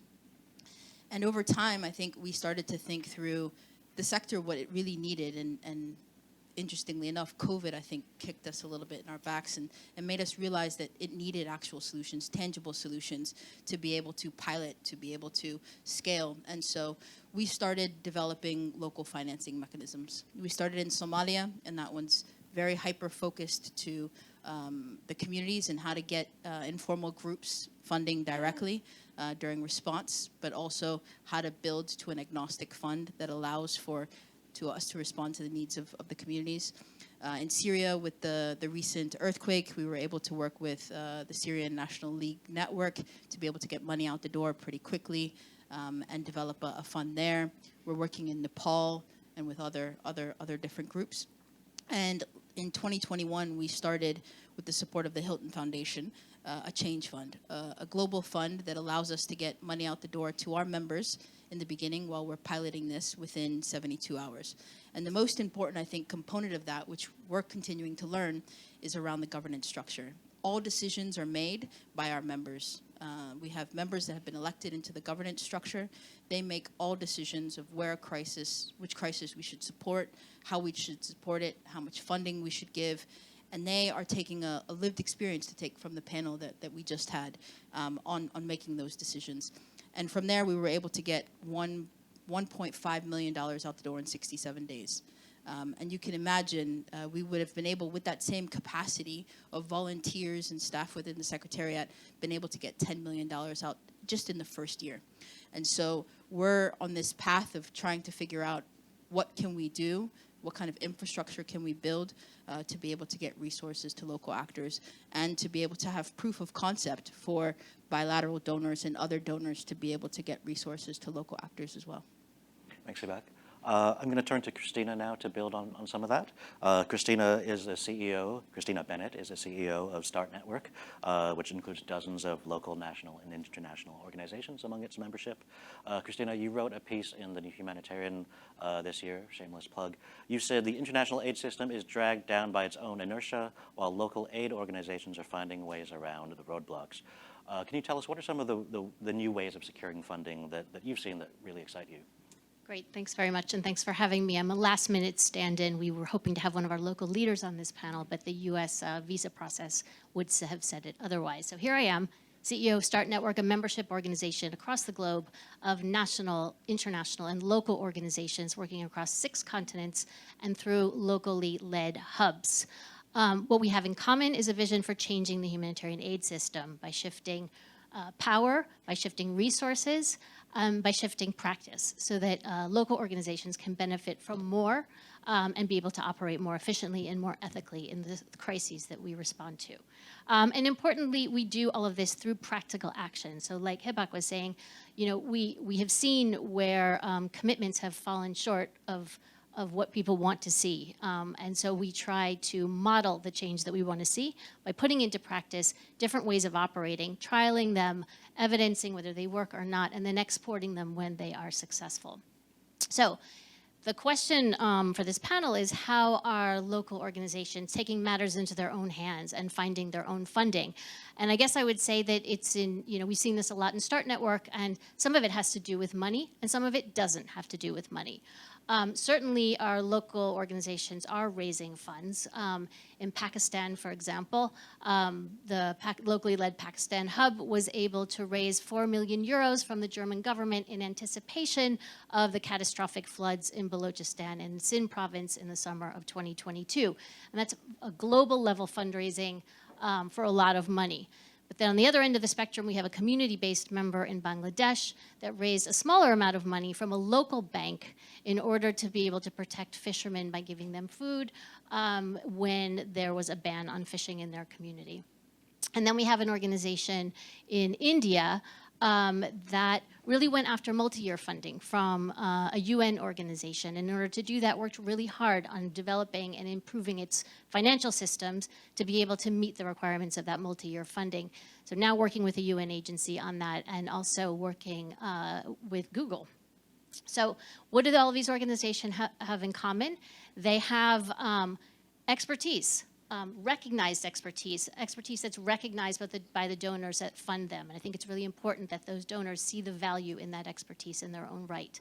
What they also have is a real dedication to proving that they are good financial managers. I think one of our humanitarian imperatives is to do really well with money and spend money in the right way. And so what do they, how are they doing this? They are improving their financial systems and demonstrating that they can manage those funds effectively. And third, what do they have? Social capital. Social capital through their networks and their peer groups that they build together. So working together to share learning, to share experiences, to work together to be able to demonstrate financial capabilities and financial support. But I wanted to just make another point about the fact that it's not just money that these organizations are working on. That there's a lot that goes on behind fundraising that local organizations are doing together. One, they are going after quality funding. Quality funding is sustained funding. It is multi-year funding. It is investment in their organizations. And they're doing that, again, by demonstrating that they are good financial managers and really spending time and money to be building up their financial systems and improving that, so demonstrate their financial capabilities. They are also advocating for their own visibility and their own credibility by going to global forums to talk about their work. So our hub in Pakistan led our work and our advocacy at COP27 last year in Sharm el-Sheikh, talking about their responses to the floods. We had 2 of our local leaders from the Democratic Republic of Congo and from South Sudan at the Africa Regional Climate Week last week, talking about their work. And we have our partner in Guatemala in ASECSA talking at ADEX about the work that they're doing with community innovation there. All 3 of those opportunities led to direct conversations with funders. So it's not all about money, it's about what happens behind the money that local organizations are doing in spades. Thanks. Thanks, Christina, especially for wrapping that up in a succinct 5 minutes. I'll turn right now to Degan Ali. She's the executive director of Adesso, a Kenya-based humanitarian and development organization. Degan, Adesso is in the middle of developing the Proximate Fund for Africa. The idea is that it will be a $1 billion pool of funding that can fund local civil society organizations at scale. I think you and Adesso push for transformational change in your work. I'm wondering, what do you think makes this transformational? What makes it different from what exists today? Yeah, I think what Hibak talked about is, you know, the idea that we as the Global South have to come up with our own solutions to our own problems. And we're trying to do that. And we're trying to be propositional and coming up with new ideas constantly. And so there is a recognition and appreciation that intermediation needs to happen. The issue is not intermediation, it's the quality of the intermediation and where decision and power lies in that intermediation. Are you going to be making decisions in DC or the Bay Area, or are you making decisions in DRC on which civil society organizations actually get money in that country? And so with the Proximate Fund in Africa, it's just a natural follow-up to the Change Fund, where we're saying in Africa, why can't we do a big bet philanthropy? We're not really focusing on the bilaterals, but it can be a solution later to the bilaterals. And I think this is where philanthropy is really important, because they can take the risk and de-risk it for bilaterals and take that first step in making things happen. And so we are designing a fund that is doing a couple things. One, we want to fund the invisible organizations, that not the donor darlings that everybody talks about when they come to Kenya, not the guys that can absorb a $5 million grant. We are talking about small CBOs at $5,000 grant is impactful grant size, to the $1 million. There are medium-sized organizations that can easily absorb $1 million that are still fairly invisible. So we're looking at those small to medium-sized organizations. That's one. Secondly, we're looking at funding at the national level. So I'm sitting in Kenya. I can't make decisions for South African civil society organizations about their priorities. And while we are a Pan-African fund, we also need to practice what we preach and democratize and decentralize decision-making. So what we want to do is fund existing national infrastructure. So if there's a civil society-led fund, like in Ghana, there's Star Ghana, we would work with Star Ghana and give them the money, and the Ghanaian NGOs make a decision about who they fund, how much to absorb, all of that, whether to give them a $5,000 grant or a $100,000 grant. So this link to that is we want to develop infrastructure where it doesn't exist. So a place like Chad, there is no, as far as we know now, there isn't a civil society-led fund. So we would work with Near Network to work with our members in Chad to help develop a civil society fund in Chad. So infrastructure building is really, really important. Why do we have small, really localized community foundations all over the North? And we don't think that that should be the norm in the South. That's what we should be thinking about, not only about a Nairobi, a Kenyan-led fund, but a Nairobi fund, a Kakuma fund, a Kisumu fund, a Garissa fund. I mean, these things should be existing. And so that's where we want to get to eventually. We're not there yet, but we should say that the infrastructure we have invested in and built over the past 50 years in the global North, that level of investment is needed also in the South. And then third, they're recognizing that there are resources in the South, and that's why we want to invest in this infrastructure. So we would go to the KCDF, the Kenyan Community Development Foundation in Kenya, and say, hey, there's a drought in Kenya that's happening. Go raise money from the public and the private sector. For every dollar you raise, the Proximate Fund would match it. So the idea is mobilize and help leverage our resources to mobilize more local philanthropy. And lastly, de-risk African billionaires and millionaires by saying we've already have money from Global North Philanthropy. You in Nigeria or in South Africa, why don't you put some money into this pot to support your South African civil society or your Nigerian civil society? So we are also trying to work with African Philanthropy Forum as a strategic partner in addition to NEAR to help us mobilize African philanthropy, both at the local level, small donors, but also large level. Thanks, Tegan. I want to come back to you later about the difference in the focus on philanthropic donors. I think that's really interesting. But we'll move on first to Farouk, who's sitting to my right.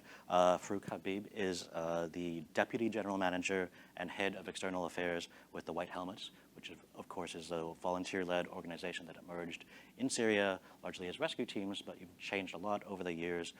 So Farouk, the White Helmets have evolved to become a locally led organization that receives funding from major donors. Can you tell us a bit about the process of building that up, about securing that funding, and what sort of, I suppose, trade-offs are required when you're dealing with the traditional humanitarian donors, or in what ways do they change to meet your needs? Hi everyone, thank you for joining. Well, it has been a long journey indeed. We, the local civil defense teams started in Syria in 2012 as grassroots groups in different parts, not connected, not well organized. And gradually, by 2013, we had different bodies of coordination at provincial or regional levels. Then by end of 2014, for the first time, we had the first General Assembly meeting for leaders from every part of Syria, and they formed the national umbrella, which was led in the beginning just by a coordination committee, so it wasn't a full merge. But then over the following years, these regional bodies were merged, and gradually you had one homogeneous national organization leading the emergency response, search and rescue, and a lot of health activities in the region. At the same time, we've been developing our partnerships with our donors and supporters globally.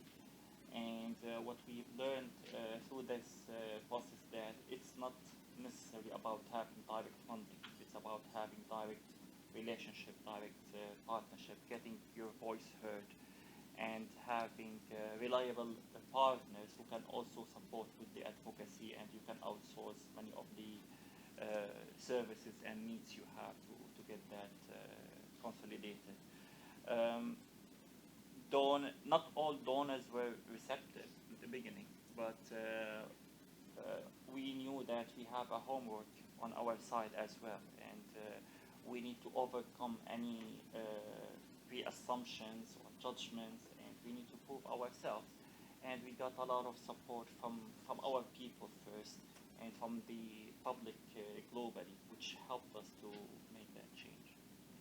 Can I ask you quickly, since you responded so quickly, can you talk about what those assumptions are from donors' perspectives? Like, what did you have to prove to them, and how do you go about doing that?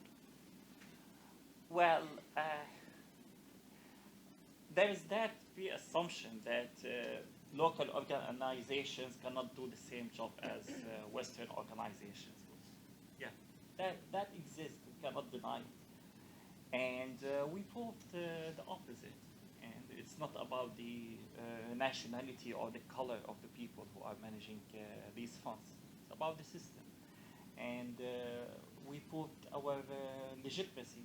So donors, when they talk to the White Helmets, they know that they are not talking to a traditional NGO which is looking for funding for its project. They talk to a legitimate civil society group, a leading actor on the ground representing their communities. So that's very important, because donors, especially when we talk about government donors, they keen also to make sure that their support is relevant, and it also meets expectations of their public. So we provide them with that assurance. Again, it wasn't easy. It wasn't the same process with every donor and with every partner. but I believe to a large extent we have overcome these three assumptions, and we've been reasonable and understandable. We knew that we will face these barriers from the beginning, and we need to be patient. We shouldn't rush. Thank you, Farouk. We'll come back and talk more about that. I'd like to turn to my left to Rory Stewart. Thanks for joining us from the next room. I hope that podcast went well. Looking forward to that. Rory is president of the Give Directly, which is, of course, is a poverty reduction, has a goal of poverty reduction largely through direct cash transfers. Previously, Rory held several roles in the UK government, including Secretary of State for International Development, which I think is quite relevant to this conversation. Rory, we're hearing about all these challenges and opportunities for local organizations, and essentially they're looking for workarounds for a system that hasn't changed very fast when it comes to localization. I'm wondering, from your time in government, can you tell us how donor governments view localization, what people are talking about here, how they view it, and how that's changed? Well, I think it's a hugely difficult problem. I think we have to be honest about the fact that international development organizations remain surprisingly old-fashioned and rigid. There's a lot of jargon, there's a lot of good chat, but the truth is that they've been doing things in a certain way for 70 years, and they find it bureaucratically very difficult to change. I mean, some thoughts in relation to what we're talking about today. I think that the first thing is we really must put recipients first. And we need to drive this conversation through the question of what the interests of the recipients, the interests of the extreme poor are, rather than the question of the interests of the development agencies or the particular NGOs. And we have to be very rigorous in assessing what the impact is on the extreme poor, how much actually reaches them and how much their lives are changed. And we need to find ways of continuing to invest in randomized control trials and other forms of really assessing rigorously what actually happened through this intervention. I think there's no doubt at all that the current situation is absurd. There is a completely surreal gap between the global north and the global south. It is mad. It's mad to imagine a situation in which $200 billion a year is spent by people who have often only the most imperfect understanding of what is actually going on the ground, who are imposing one-size-fits-all theories on communities and structures which they have very little contact with. That cannot be the right way to do things. The right way, of course, to approach this kind of problem, particularly when you're dealing with communities whose lives are very, very difficult, very alien, very remote, is to get decision-making down to the lowest possible level. So a lot of this is about a theory of decentralization. It's about taking power away from centers and driving power down to a local level. In doing that, we need to think, I think, about three things. We need to think about subsidiarity, we need to think about accountability, and we need to think about cost. What do I mean by subsidiarity? By subsidiarity, I mean literally drive it down to the lowest possible level. Right? The solution to people in New York or Washington or London or Paris dealing with a problem in Eastern Congo is not to simply replace that with somebody sitting in the capital city in Western DRC speculating about what's happening in Eastern DRC. The fact that you are a national is not sufficient. You need people who are much, much, much closer to these communities. So driving down to the lowest possible level is absolutely vital. Second question is a question of accountability. And in honor of the SDGs, what I'm talking about here is not unique to international development. This is true in British government, right? The truth is that a community on the Scottish-English border knows more, cares more, can do more than a distant official sitting in London. And the solution to that is not to simply move power from London to Manchester, it's to move power closer to that community on the English-Scottish border. Again, in the British context, the second point of that is accountability. It's not enough to say some local institution on the English-Scottish border is responsible. Is that institution, they may be local, is it accountable? And how does it actually control its revenue? Because money is often power in these contexts. If the money is coming from somewhere else, it's very, very difficult for that local organization to have full accountability or responsibility for its expenditure. How do we hold that organization to account if, as often happens with local organizations in Britain, they are not performing efficiently and effectively for those communities? And the final thing is cost. We can waste an enormous amount of money involved in trying to create ever more perfect programs through ever more detailed consultations, ever more detailed needs assessments, ever more complex procurement mechanisms, ever more complex monitoring and evaluation to try to ensure we're doing exactly the right thing. But when I was the Secretary of State in DFID, I saw programs in which $40,000 for a water sanitation program in a Zambian school resulted in $2,000 being spent on 2 latrines and 5 red plastic buckets. The other $38,000 had been absorbed in the needs assessments, the consultations, the procurement mechanisms. It is beyond imagination. And the question we need to ask, not just for international organizations, but local organizations, is, and this is where I'm going to plead special interest, I believe in many cases, the most radical form of decentralization is not to move from the international to the local, but it is to give unconditional cash to the individual in that community. Instead of wasting money on needs assessing them, consulting them, pretending you understand the culture of a village on the Burundi-Rwanda border, really say, actually, each individual need in each individual house is different.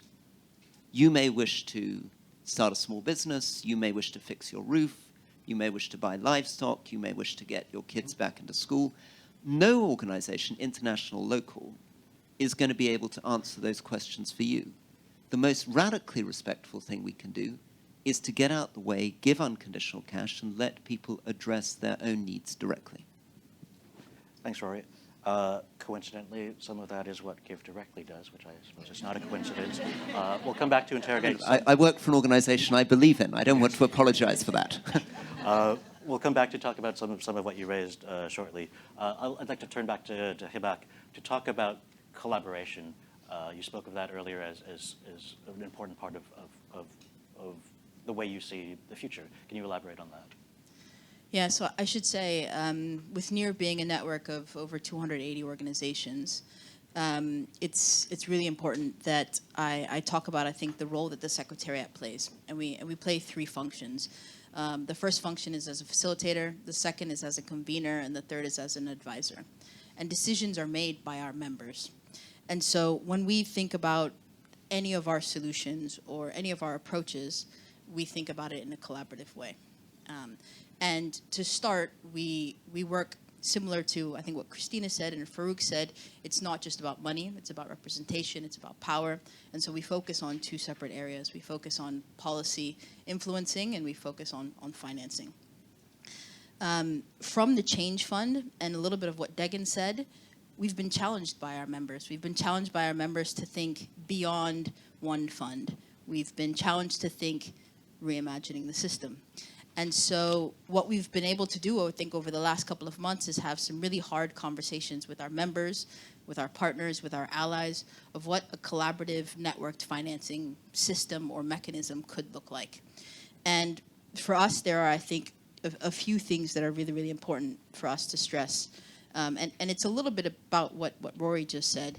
It's about agency. It's about ensuring that the organizations who mostly are part of the communities have the agency to make a decision of what kind of funding their community needs, especially in a response.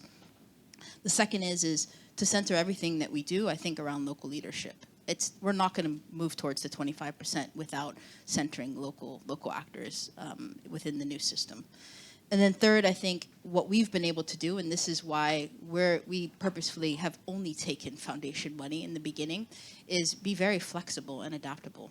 To be able to say, here is the criteria, but we should be able to move around, and not from a due diligence perspective, but from an implementing perspective.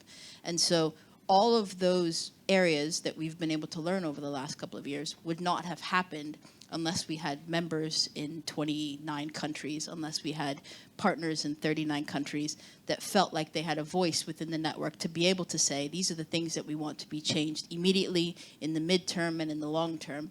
And that's kind of the ethos and the essence of the way that NEAR Network works. Thanks, Hibak. Dagan, let's turn to you. Again, about philanthropic donors. Why are you so heavily focused on philanthropic donors as opposed to the traditional bilateral donor government grants? I think as a DESO, we have gone through a transition. When I first came in 2003 to the organization that was founded by my mother, Fatima Jibril, my hope and aspiration was to get bilateral funding. And that's what I worked really hard for. And eventually we succeeded. We got EU funding, we got USAID funding, we got Swedish funding, we got all types of funding. And we were probably the only Somali NGO that had broken through the glass ceiling and actually gotten this kind of funding. At the height of Adesso, I think in 2011, 2012, we had about $20 million in annual income. And then we made a massive pivot as a result of a few experiences that we had to saying, while we are doing advocacy as Adesso with the Grand Bargain and Localization and the World Humanitarian Summit, and we led that movement on the 25%, that funding is going to take a long time. It's like steering and moving the Titanic. It's not an easy change. Samantha Power, I take my hat off to her. What she's trying to do is amazing, and we love that leadership that she's providing with other bilaterals, and I hope that they are actually following in her footsteps, because the target of 25% has died, and she's put some life into it as a result of her recommitment. But I also know, as a recipient of USAID funding, how difficult it is to manage that grants. And I would probably, if I could go back in time, I actually might have said to an INGO, you be the pass-through, and you take that risk and you manage it, and let me just do my work and get on with it. But that was a painful lesson learned, and but it was a really important lesson for me, because I realized that the machinery is such that people are handicapped by Congress. There are rules and regs there for a reason, and making a small little change to one policy might require some legislative support and a bill or something like that. It's not so easy. And I was just very naive, thinking it's not, they could change this or change that procurement policy or whatever, but it's not that easy. And once you understand and unravel this onion, you just start peeling and peeling and peeling. You're just, it's never ending. And so, so we realize that philanthropy, honestly, is flexible. Much of it is unrestricted. Philanthropy has led the charge in trust-based philanthropy. We know what Mackenzie Scott has done in terms of giving large size, unrestricted, purely unrestricted funding to Global South organizations, not just BIPOC groups in the US, but globally, including Adesso, that I was shocked to receive. We received a Mackenzie Scott grant. And I was expecting that there would be all types of restrictions. There were 0 restrictions. And I was like, wait a minute, you can buy land? They were like, yep. I was like, you can do investments? Yep. And you're like, wait, you don't want any reports? Just 1 report a year. And then they discontinued the report. So now actually I want a relationship with them, and I can't even talk to them. I want to report. I want to tell them this is all the amazing things that you guys have, your money has done. So it's like, it's the extreme of trust. You know what you're doing. We don't need a reporting. We don't need accountability. Go on with your business. Bye. You know, just, it's the, you know what it's called? It's not called a grant. It's called a gift. And honestly, it feels like a gift. One day I was reflecting on that word, what it means, the difference between a grant and a gift. And so, and it feels like a gift, because it feels like I'm giving you money. When you give sadaqah in Islamic terms, when you give charitable giving, you don't sit there and try to micromanage what that person does with the gift that you've given them. You're trusting them. And so that is where philanthropy, with the example of Mackenzie Scott, they're not all like Mackenzie Scott, but they are far, far more flexible. And I think this is the role that philanthropy can play, is de-risking things that are very innovative, that are very outside the box kind of thinking that we are constantly coming up with. Local organizations might be under-resourced, but they are not undercapacitated with ideas. We are constantly innovating. We're constantly innovating. People talk about innovation left, right, and center, and the people that innovate the most are the resource-strapped communities. When you have a lot of resources, you don't innovate. When you have no resources, you're constantly innovating. And so that is where philanthropy can come in as a real partner to say, we'll take the risk, we'll de-risk it for you, we'll help you establish this fund, we'll take that leap of faith, we'll help you raise the resources for this proximate fund, we'll help you give seed funding or design funding, and all of that bilaterals can't do. And then later, we can go to USAID and say, hey, are you ready to be a partner in this $200 million fund that philanthropy has already invested in? And so, and we have a track record of giving. We have some metrics to show you. They have accountability to the people, the taxpayers. We understand that. So we will give you that track record, those metrics, but we can only do that with the initial investment from philanthropy. And that's why I think philanthropy is so critical to the ecosystem. Thanks, Dagan. Farouk, I'm going to turn to you quickly. Are there things from the White Helmet experience that when it comes to finding funding, that you think other organizations can learn from? Direct funding, you mean? Any sort of funding. Well, of course, a lot of lesson learns. A lot of lesson learns, but building on what I believe our key success factors and key challenges we have overcome, we learned that we need always to maintain our legitimacy and relevance. So I would advise to other local organizations, don't rush, don't be hasty. You have to be patient, build your capacity. Don't follow the money. It's not that whatever funding opportunity you may have, you grab it. No, you should stay relevant to your cause, to your mission, and within your capacity to absorb funds. Build coalition. It helps a lot. You need the economy of scale. A single small local organization will never be able to meet all the donors' requirements. It's so sophisticated. They require too many staff and overheads. So it's much better for small organizations to work together, have a coalition that might do the admin work while they focus on the technical service delivery. And of course, stay working hard on institutional capacity building, finance, governance, compliance. I know my colleagues talked already about them. But I think one of the important lessons we learned that we should remain open and diverse in our own building and structure. A local organization doesn't need to be always only local staff. So we are very proud of our model and experience of having people from different countries, different backgrounds, different places working together for a joint cause that, yes, it came from the ground, from the field in Syria. But we needed to share experience, and we have people from everywhere working together, and that helps to build that bridge to the international community and the external donors. Thanks, Farouk. Christina, I'll turn quickly to you, then over to Rory briefly. Rory talked about some of the inefficiencies in the system, and when we're talking about localization, we're talking about rectifying power imbalances. But how do you make sure those imbalances just aren't transferred to a different level? How do you make sure those inefficiencies don't get replicated just in a different model? So maybe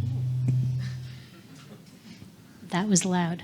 So maybe two things. I think I'll go back to the first point, the point that Hibak was making, and something that we very much subscribe to at Start Network around collaboration, because I think, power is a human trait.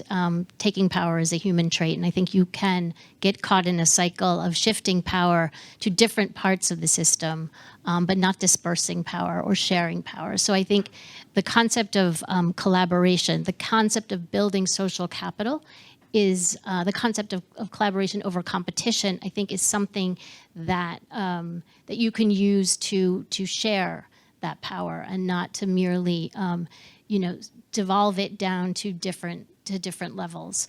In Start Network, for example, we talk a lot about sharing power and sharing risk. On sharing power, we lobby with, all members lobby with one another to share their indirect cost recovery. So share the money that they get for their overheads in order to adopt a model where it's the tide, getting money is the tide that lifts all boats. We get money for our organization, you get money for your organization, and together we mount a response that is that much more effective, that much more ethical, that much more efficient. We talk about sharing risk, and I think I'm glad that, Dagan, you brought up the concept of risk in your working with philanthropy, because I think in a conversation about humanitarian financing, to avoid the topic of risk is to avoid the big elephant in the room. I think, our current approaches to risk, whether you're talking about an institutional donor like USAID or a philanthropic organization, not all of them are like Mackenzie Scott's, you are talking about a model of risk that hobbles local organizations, and to me is the single largest impediment to getting financing closer to the ground or on the ground as quickly as possible. Risk and compliance measures are overly bureaucratic. They're very, very expensive, and they operate based on a model, not the model that Farouk is talking about in terms of what do you see, what do organizations have to bring to the table, but really about what organizations lack in terms of their ability to accommodate your needs as a donor. And so I think if there are funders in this room, and I know that there are a few, I think the greatest thing that you can do to improve this conversation is to really overhaul your approach to risk, accountability, and compliance. And do it through the lens of, I guess, what I would call proportionality, simplicity, and creativity.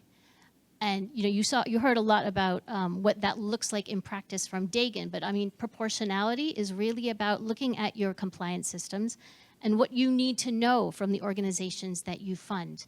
Calibrate that with the size of the organization and align it with the amount of money they're asking for, and get rid of everything else that you're not ever going to look at or use, because it just puts a burden on those organizations that could be doing much better work through their operations.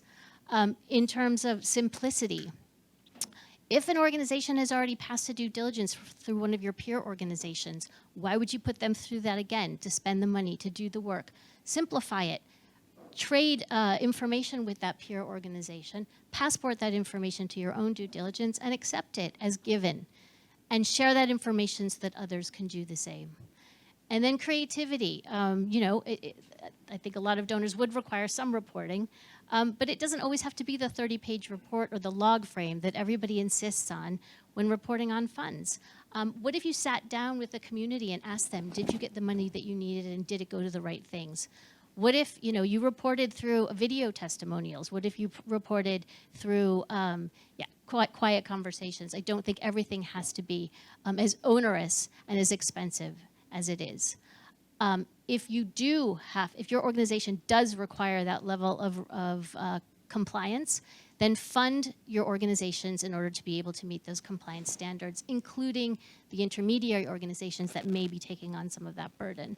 And then finally, just talk to your organizations about the value they bring, not the deficits they have, because funding organizations is not riskier, it's just different. And the evidence bears that out, and my experience at Start Network bears that out too. Thanks. Thanks, Christina. Rory, I'll turn quickly to you. You've heard a lot about some of these ideas, and a lot of these things are not new. They're things people have been asking for years. From your time in government, I'm wondering how does any of this get through? Is any of it realistic? Is there an appetite to do the things that people are asking for? I think the first thing to bear in mind, of course, with the government is that you are very, very much conscious that you're spending money from taxpayers and you are subject to a very hostile, increasingly populist, increasingly isolationist media environment. Things are worse now than they were 10, 15 years ago. Aid budgets are being cut in Britain, they're being cut in Sweden, they're being cut in Northern Europe, they're likely to be cut in the United States. We do not have populations that are keen to give money to other people. The 0.7% target is fading. The global commitment to addressing extreme poverty is much less strong than it was 10 or 20 years ago. Civil society movements, churches, trade unions are weaker than they were 20 or 30 years ago. So the context is not good. And this is a problem because it means that you are dealing with publics who are deeply, deeply skeptical about aid expenditure. Everybody in this room, I think, I would hope, agrees very strongly that we should be localizing aid much more. I think localizing not just to national NGOs, but to the most local possible NGOs, and I believe, obviously, actually down to individuals themselves. But the biggest challenge that we face is that inevitably there are going to be scandals. There are going to be big, big scandals. Increasing number of the world's poor live in fragile, conflict-affected states. Everybody in this room should know that an enormous amount of aid money goes missing, and we don't report on it, and we're not transparent about it. But eventually, media, press find out about it. And there will be scandals of abuse. Recipient safeguarding will not be upheld in many cases. Money will be stolen. Ludicrous programs will be designed with good intentions, with very, very few impacts on the ground, and that will get back to media and voters at home. So I would seriously say that we have to be, and this is where I'm slightly pushing back against some of the narratives in the room, the way to make this transition is to hold the local organizations to very, very high standards for their own sake. The only way that we will be able to make this transition is if we can demonstrate that local organizations are at least as effective. I would argue must be more effective. I mean, the argument for local organizations has to be that they know more, care more, can do more. So we need to be able to demonstrate through randomized control trials that more of the money given to the local organization arrives on the ground with the recipient than is the case for an international organization. We need to be very, very careful to make sure that they are protected, unfortunately, against fraud, against sexual abuse. And I'm worried that trying to get rid of some of the bureaucracy may end up causing a problem which we don't want, which is a rapid amount of money flowing into local organizations without the appropriate compliant mechanisms in place. If it then results in scandals, will put this whole movement back 5 or 10 years. So I would argue for absolutely demonstrating that local organizations are cleaner, better, more accountable, more effective than the international organizations, and making sure that they're judged on those metrics, not on the fact that they're local. I would wonder about the cost of doing this, and there has been that research for several years now, and it's really hard to compare across countries, across contexts. But I want to flip some of those points back to anyone on this panel. Do you have thoughts on? Yeah, I would like to respond to that. Sorry, Rory. I have to push back. My first experience with fraud was with a UN staffer. Okay, in Somalia. The international community steals money, wastes money. I'm not denying that. But this is a narrative I've been hearing for 20 years. Honestly, black and brown people always steal, are risky. I'm sick of it. I'm sorry. Dagan, can I be very clear, because that is absolutely not what I'm saying. I began by saying the international community is corrupt, inefficient, ineffective. The global north wastes money, steals money, squanders money. Okay. But we live in an international context in which that, in a populist environment, is very, very sensitive. Yeah. And what we cannot allow is the other narrative to develop, and we have to protect against it. So what I would like to say, what I'm going to give you is a live example of what happened. We reported a fraud scandal with a local NGO that was a sub to us in Somalia in 2011. We kind of whistle blew on ourselves and said this local NGO, every single INGO that we know, including UNICEF, was partnering with them. So we assumed it's a famine, everybody has to move fast. We had a gun held to our head by donors saying it's a famine, move the money, burn it, burn it, burn it. And so we partnered with this organization, not doing proper due diligence because of speed, assuming all these INGOs and UN agencies had done due diligence. We partnered with them, found out there was fraud. I, being very naive, went to the international community and said, yeah, there was fraud. We investigated it, we admitted it. We thought we would be applauded. Good job, Degen, for being honest, right? Do you know what happened to Adesso? We were blacklisted. Adesso was blacklisted. Simultaneously, an INGO, I will not name names, had a massive fraud scandal, much larger in scale than us, much larger. Okay, you know what happened to them? The donors worked really hard backstage to hide their fraud and not let it become public and not get it into the Guardian and the New York Times. And their funding actually like quadrupled in Somalia, quadrupled.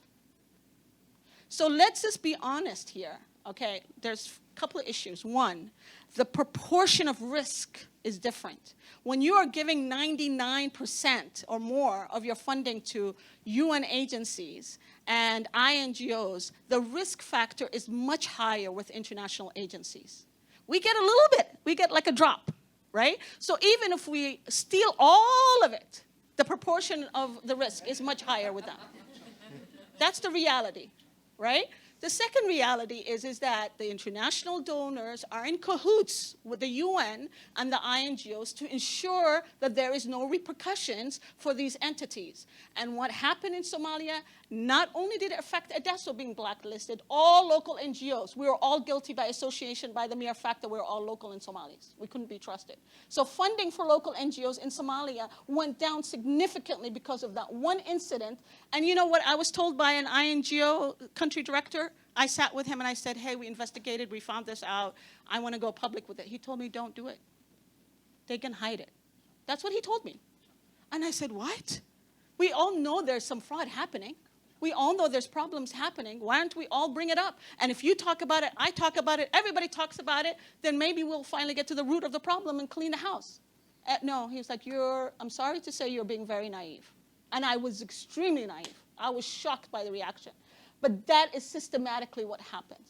But I couldn't agree more. And I think just to clarify, the point that I'm making is about the domestic political context. Yes. Right? It's very, very difficult to get voters in Europe and North America to put money into international development. And the problem isn't the reality. You're absolutely right. The reality is that the UN agencies, the international NGOs, are responsible for far more of the fraud and the waste than any local NGO ever. But we are in an environment which is extremely hostile to international development. And so it is extremely important for the sake of protecting the brand that we don't take shortcuts. And this is where I'm slightly pushing back on your point. I totally agree with you. But remember, there's a contradiction between the two of you. You talked about the fact that effectively you had passported a local NGO that had been endorsed by an international NGO that was giving it money over to yourself, and you found that they were involved in fraud. One of the reasons why I think that we have to, unfortunately, even though it's expensive, do quite complex compliance mechanisms for local NGOs as well as international, is just to protect people from the political fallout. But maybe if I could respond too. I think what we're not saying, well, what I'm not saying at least, is that it is not our responsibility to be good with money. It is not our responsibility to get money on the ground where it's needed. I think that is one of our humanitarian imperatives, along with helping people and protecting people from suffering. But I think what I am saying is that we have to take a measure of proportionality here. We have to look at, as Dagan was saying, we have to look at the risk that we're looking at and react in proportionate ways. We cannot put undue burdens on organizations, hold them to a higher standard. Why should we hold them to a higher standard? Why shouldn't we hold everybody to the same standard, or to a standard that is proportionate to the risk that they pose? This is not to say that good financial management is not important, that fraud is not a red line. It's just that look at what you're asking people to do, and isn't their time and their money and their effort and their creativity and ingenuity better spent working on behalf of people in crisis and not working in back offices to service the British public that is maybe not, that doesn't feel that they should be defunding international aid. Thanks. Thanks, Christina. Marcia, you wanted to weigh in? Yeah, wading into the middle of this. And also because I have to slip out and run up the street to the next meeting, of course, but truly, really, respect and appreciate the candor and how the ball is being lobbed back and forth across the net here. So thank you. And, what a searing journey this is, right? I mean, everyone is still like learning as we go. And thank you, just kind of remembering where we were 12 years ago on this topic to where I think we are today, for better or for worse. Maureen, you described the development budgets, the humanitarian assistance budgets, which have always been pretty robust because, at least in the United States, there is a bipartisan effort to alleviate suffering, save lives. That has been sort of a common shared goal. But when you put it in some of these contexts, boy, does it become highly political, right? And I think we, as at least from the humanitarian point of view, as principled humanitarian response, got to protect the local actors too from that scrutiny. So maybe it does translate into help me make your best arguments. So what can I hear from you? What can you show me in terms of metrics to know that we can invest in you? So it may be seen as onerous and burdensome, but it's part of the building the defensive structure. I know. Then pay for it. Then help them pay for it. Well, that's what I'm saying, and that's what I was talking about in my remarks was whatever we give you in terms of funding has to be accompanied with the ability to manage, the ability to account for it. And we can do all the overheads and this and that, but it's it is irresponsible for us to be giving anybody resources and then walk away. I mean, ideally, yes, but it's but if I'm not confident that, if there was an audit, you would pass, it's on me too. That's what I'm saying. It's shared responsibility, successes and risks. Let's talk about that. So I hear you on these. The one thing, though, I did want to say, because also it's a little bit those big agencies get to take the walk. Not so much now. We have seen, obviously, with the unfortunate cases, and it's in the media, so Marcia's not giving away a secret here, the unfortunate cases of diversion in the Horn of Africa. There were some really tough and raw conversations taking place with those UN agencies now. With their systems, their processes, our systems, our processes. So that is a little bit of that internal review. So please, be assured there is a scrub going on that at the end of the day, it's not the local organization that's 100% culpable or vulnerable. There are others that play in this ecosystem, and they have to hold themselves to these high standards too. So the tough conversations are at all levels now, for better or for worse. But again, I appreciate just the willingness of the candor of these conversations, because all of this has to go into what we're doing next. So keep investing in the conversations and dialogues with us, please. Again, there is this internal process, which I will not give you the acronym, but there's urgency behind it. There is scrutiny on it internally, and we have expectations on this thing. And I just have to make sure it really delivers for everybody. Thanks, so thank Marcia. you. Got to run. Thank you. Farouk, you wanted to jump in? It's been an interesting discussion, just pressing on the shared responsibility for Marcia, because mistakes will happen, definitely, no matter how much due diligence we do. Mistakes may happen, but donors should share responsibility when that mistake is because of their short-term planning, lack of capacity building, lack of core support for sustainability, whatever, because these smaller organizations, they don't have the capacity exactly to fill all the gaps. There will be mistakes, of course, but no donors need to be brave to recognize what led to that mistake, why this happened. Because that organization was not able to hire competent staff or to work on their capacity or have longer-term planning and internal procedures. Because, all these resources, which are traditionally allocated to cover these gaps, goes to the international partner, while the local organizations are left alone, but they take the highest risk. So when mistakes happen, donors also should share the responsibility for it. Thanks for speaking of risk sharing, and thanks, Marcia. Speaking of risk sharing, Rory, you spoke about this need to shield local NGOs. Is there, as Give Directly, you've also weathered storms in terms of aid diversion recently. Is there something that an organization like Give Directly or someone in your position can do something concrete to share that risk with local organizations? Well, it's a very interesting question. So we've just been through a scandal in DRC, so Eastern DRC, and just to quickly talk you through what happened. And this relates, I think, to a bigger problem in the industry. So this is a very bad conflict-affected area of Eastern DRC, and we decided on security grounds that recipients would not have to register their own mobile telephones. Instead, staff would do it for them. Over the course of 14 months, our staff proceeded to steal the money that was supposed to be going to recipients. They effectively helped themselves to the SIM cards that were meant to be in the hands of recipients, and they paid themselves instead of paying the recipients. And we've had a sort of fascinating journey on this because, of course, we began by saying, look, this is only 0.6% of our expenditure last year. We spent $200 million last year. This was about $900,000. And do we really want to put in many more procedures and spend more money preventing the fraud than we actually lost in the fraud? In the end, we've decided, yes, we do want to spend more money preventing the fraud than we lost in the fraud because the trust that you have in receiving money from other people is very sacred.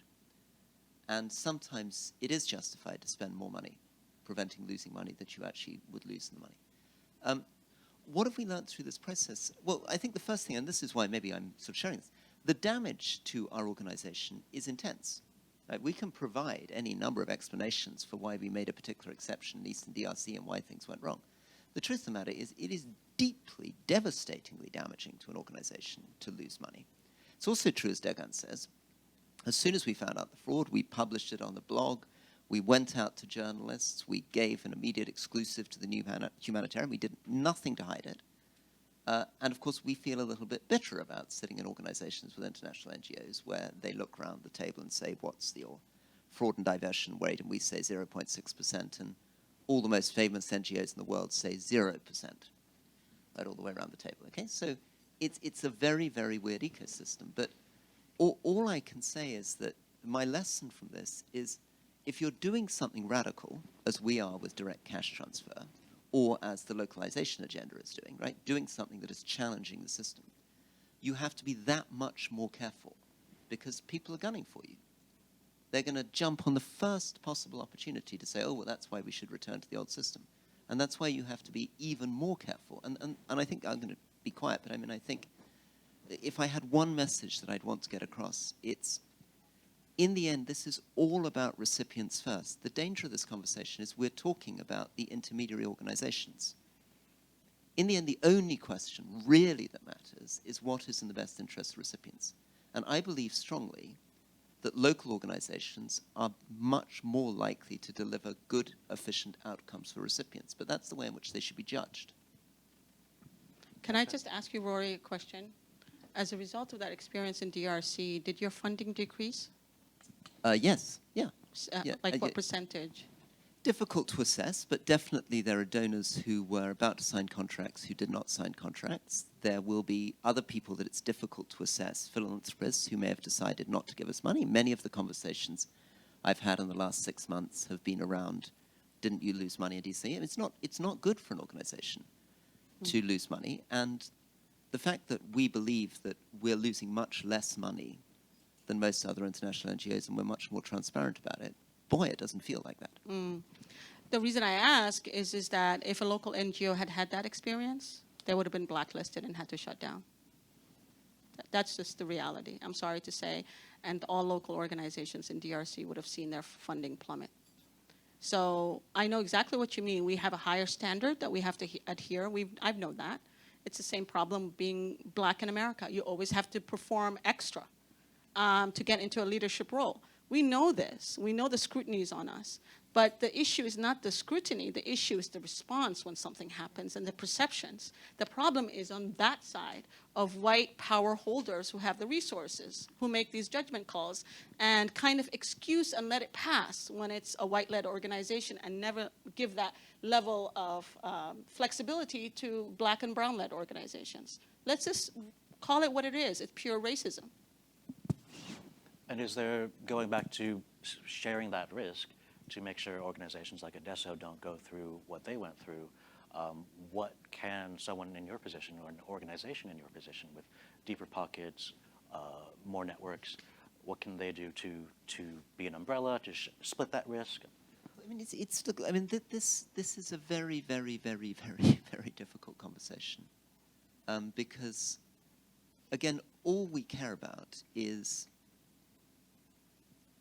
are the recipients getting ideally $93 out of every $100 that somebody given actually arrives on their phone? And are they treated respectfully, and are they safe, and are they not being abused? And it's really difficult to guarantee those things. It's very difficult to know enough about local leadership, to know enough about local partners, to be confident, particularly in a war zone. Very difficult to know what's going on. And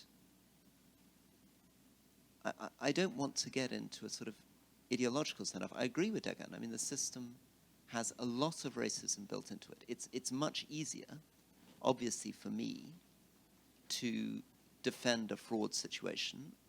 But there's not just racism, there's class, there's contacts, there's networks, there's a lot of murky stuff in the background that allows things to be got away with.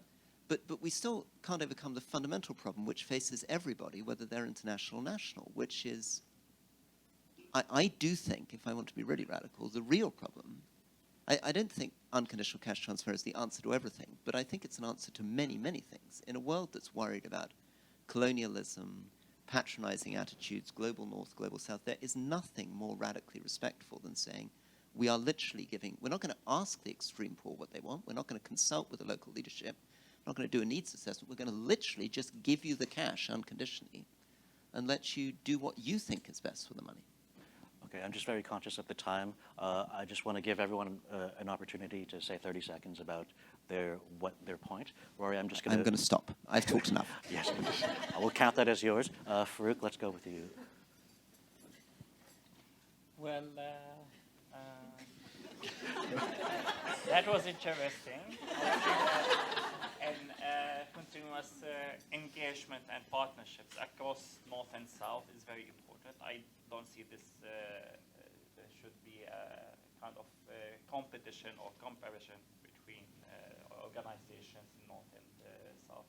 We can do a lot together, and advocacy should continue because this is a long-term struggle to change and transform the system itself, not a single grant or a single fund. And I believe there is a lot of goodwilling and potential partners on both sides who want to work together to overcome these challenges. Thanks, Christina. Yeah, really hard to sum this up. I guess what I would say is, for me, this conversation has been about and should be about the best use of the funds that we have, the limited funds that we have, in all aspects, and in our accounting for them, in our management of them, in making sure that they get to the ground quickly and in the hands of the people that can do the most good with them. I also think this is a conversation about value and recognizing where value sits in the system. And it doesn't always sit with the power holders. It sits with the people who know the most, who have the most expertise, who have the most experience, who have the deep roots in the communities. And it's about recognizing that value and rewarding that value with the funds, with the voice, with the platforms, so that they are able to tell the world about it. I guess I'll leave it there. Well, maybe, one last point on collaboration. I think that's been a theme here as well. Several panelists have remarked on it, because I think that it is in the diversity of our sector, international, national, and local, all collaborating, all operating, all influencing the agenda together, where we will see the needle move on what we're trying to do. Thanks. Thanks, Christina. Dagan? I think this is going to be shocking when I say this, but I think real allyship is, if we're really serious about this work, is when a situation like what happened to Give Directly happens, we come out and we strongly support Give Directly, because we all recognize we are Give Directly. Everything like this happens in every single institution. And next time you have a fraud or mismanagement issues, go out and be very, very public about it. And to me, I think the more we start talking about these issues, the more we start putting all of our skeletons out of the closet, the more we can have a more honest conversation. Right now, there is no real honest conversation because the reality is everybody's hiding their skeletons. Everybody is. That DevEx article was completely imbalanced. The UN threw the entire Somali community under the bus for their problems in that DevEx article, rather than saying, oops, we messed up. We know that we are part of the problem. There's been massive fraud happening in Somalia for the past 30 years. We all know it as Somalis. But rather than doing that, they just said it's the locals, the politicians, the businessmen, blah, blah, blah, blah, blah. No mention of the UN agencies. I can tell you almost all the UN agencies in Somalia are corrupt. I'll tell you that right now. And nobody has put them on the hot seat. Just admit it. Just be honest and admit it and say we made mistakes. And let's try to fix it, instead of throwing locals under the bus all the time. So just like I will be in solidarity with Give Directly, when a local NGO in DRC has issues, we all should be in solidarity with them, unless they're genuinely corrupt. But if they made a mistake because nobody funds their back office, everybody tells them to burn money quickly and to do the impossible with almost no resources, something will go wrong. It's also we are to blame. When a crisis happens right now in Libya, and we pump in millions and millions of dollars to very few local organizations, and we tell them to burn the money in 6 months, what do you think is going to happen? You created the problem, and then when a problem happens, then you say, ooh, you locals, you can't be trusted. So let's admit that these problems happen, and let's take responsibility for it, and let's stop hiding it. Thank you, Dagan. How do I follow that? No, just to say, I mean, I think what Marsha said, I'm really appreciative of the candor, actually. You very rarely get this on a panel. But just to say, I think to the point before, I don't think more bureaucratic processes are the answer. I actually think that the answer is around contextualization. And I think that we really need to consider certain policies don't make sense in certain places. And so I think we need to think through what are solutions based off of experiences, real experiences, candid conversation, to be able to create solutions. But I think making it harder in the humanitarian system and not focusing on why we started 70 years ago and how USAID or UK Aid or any of these agencies started and why they started, I think is a huge issue. So I think we need to probably historically go back and see why we did this and how we did it in the beginning and go back to that. Thanks so much. I think we're like half an hour over, so I'm getting those signs. But thank you, everyone, for joining us. I really appreciate the candor. Thank you.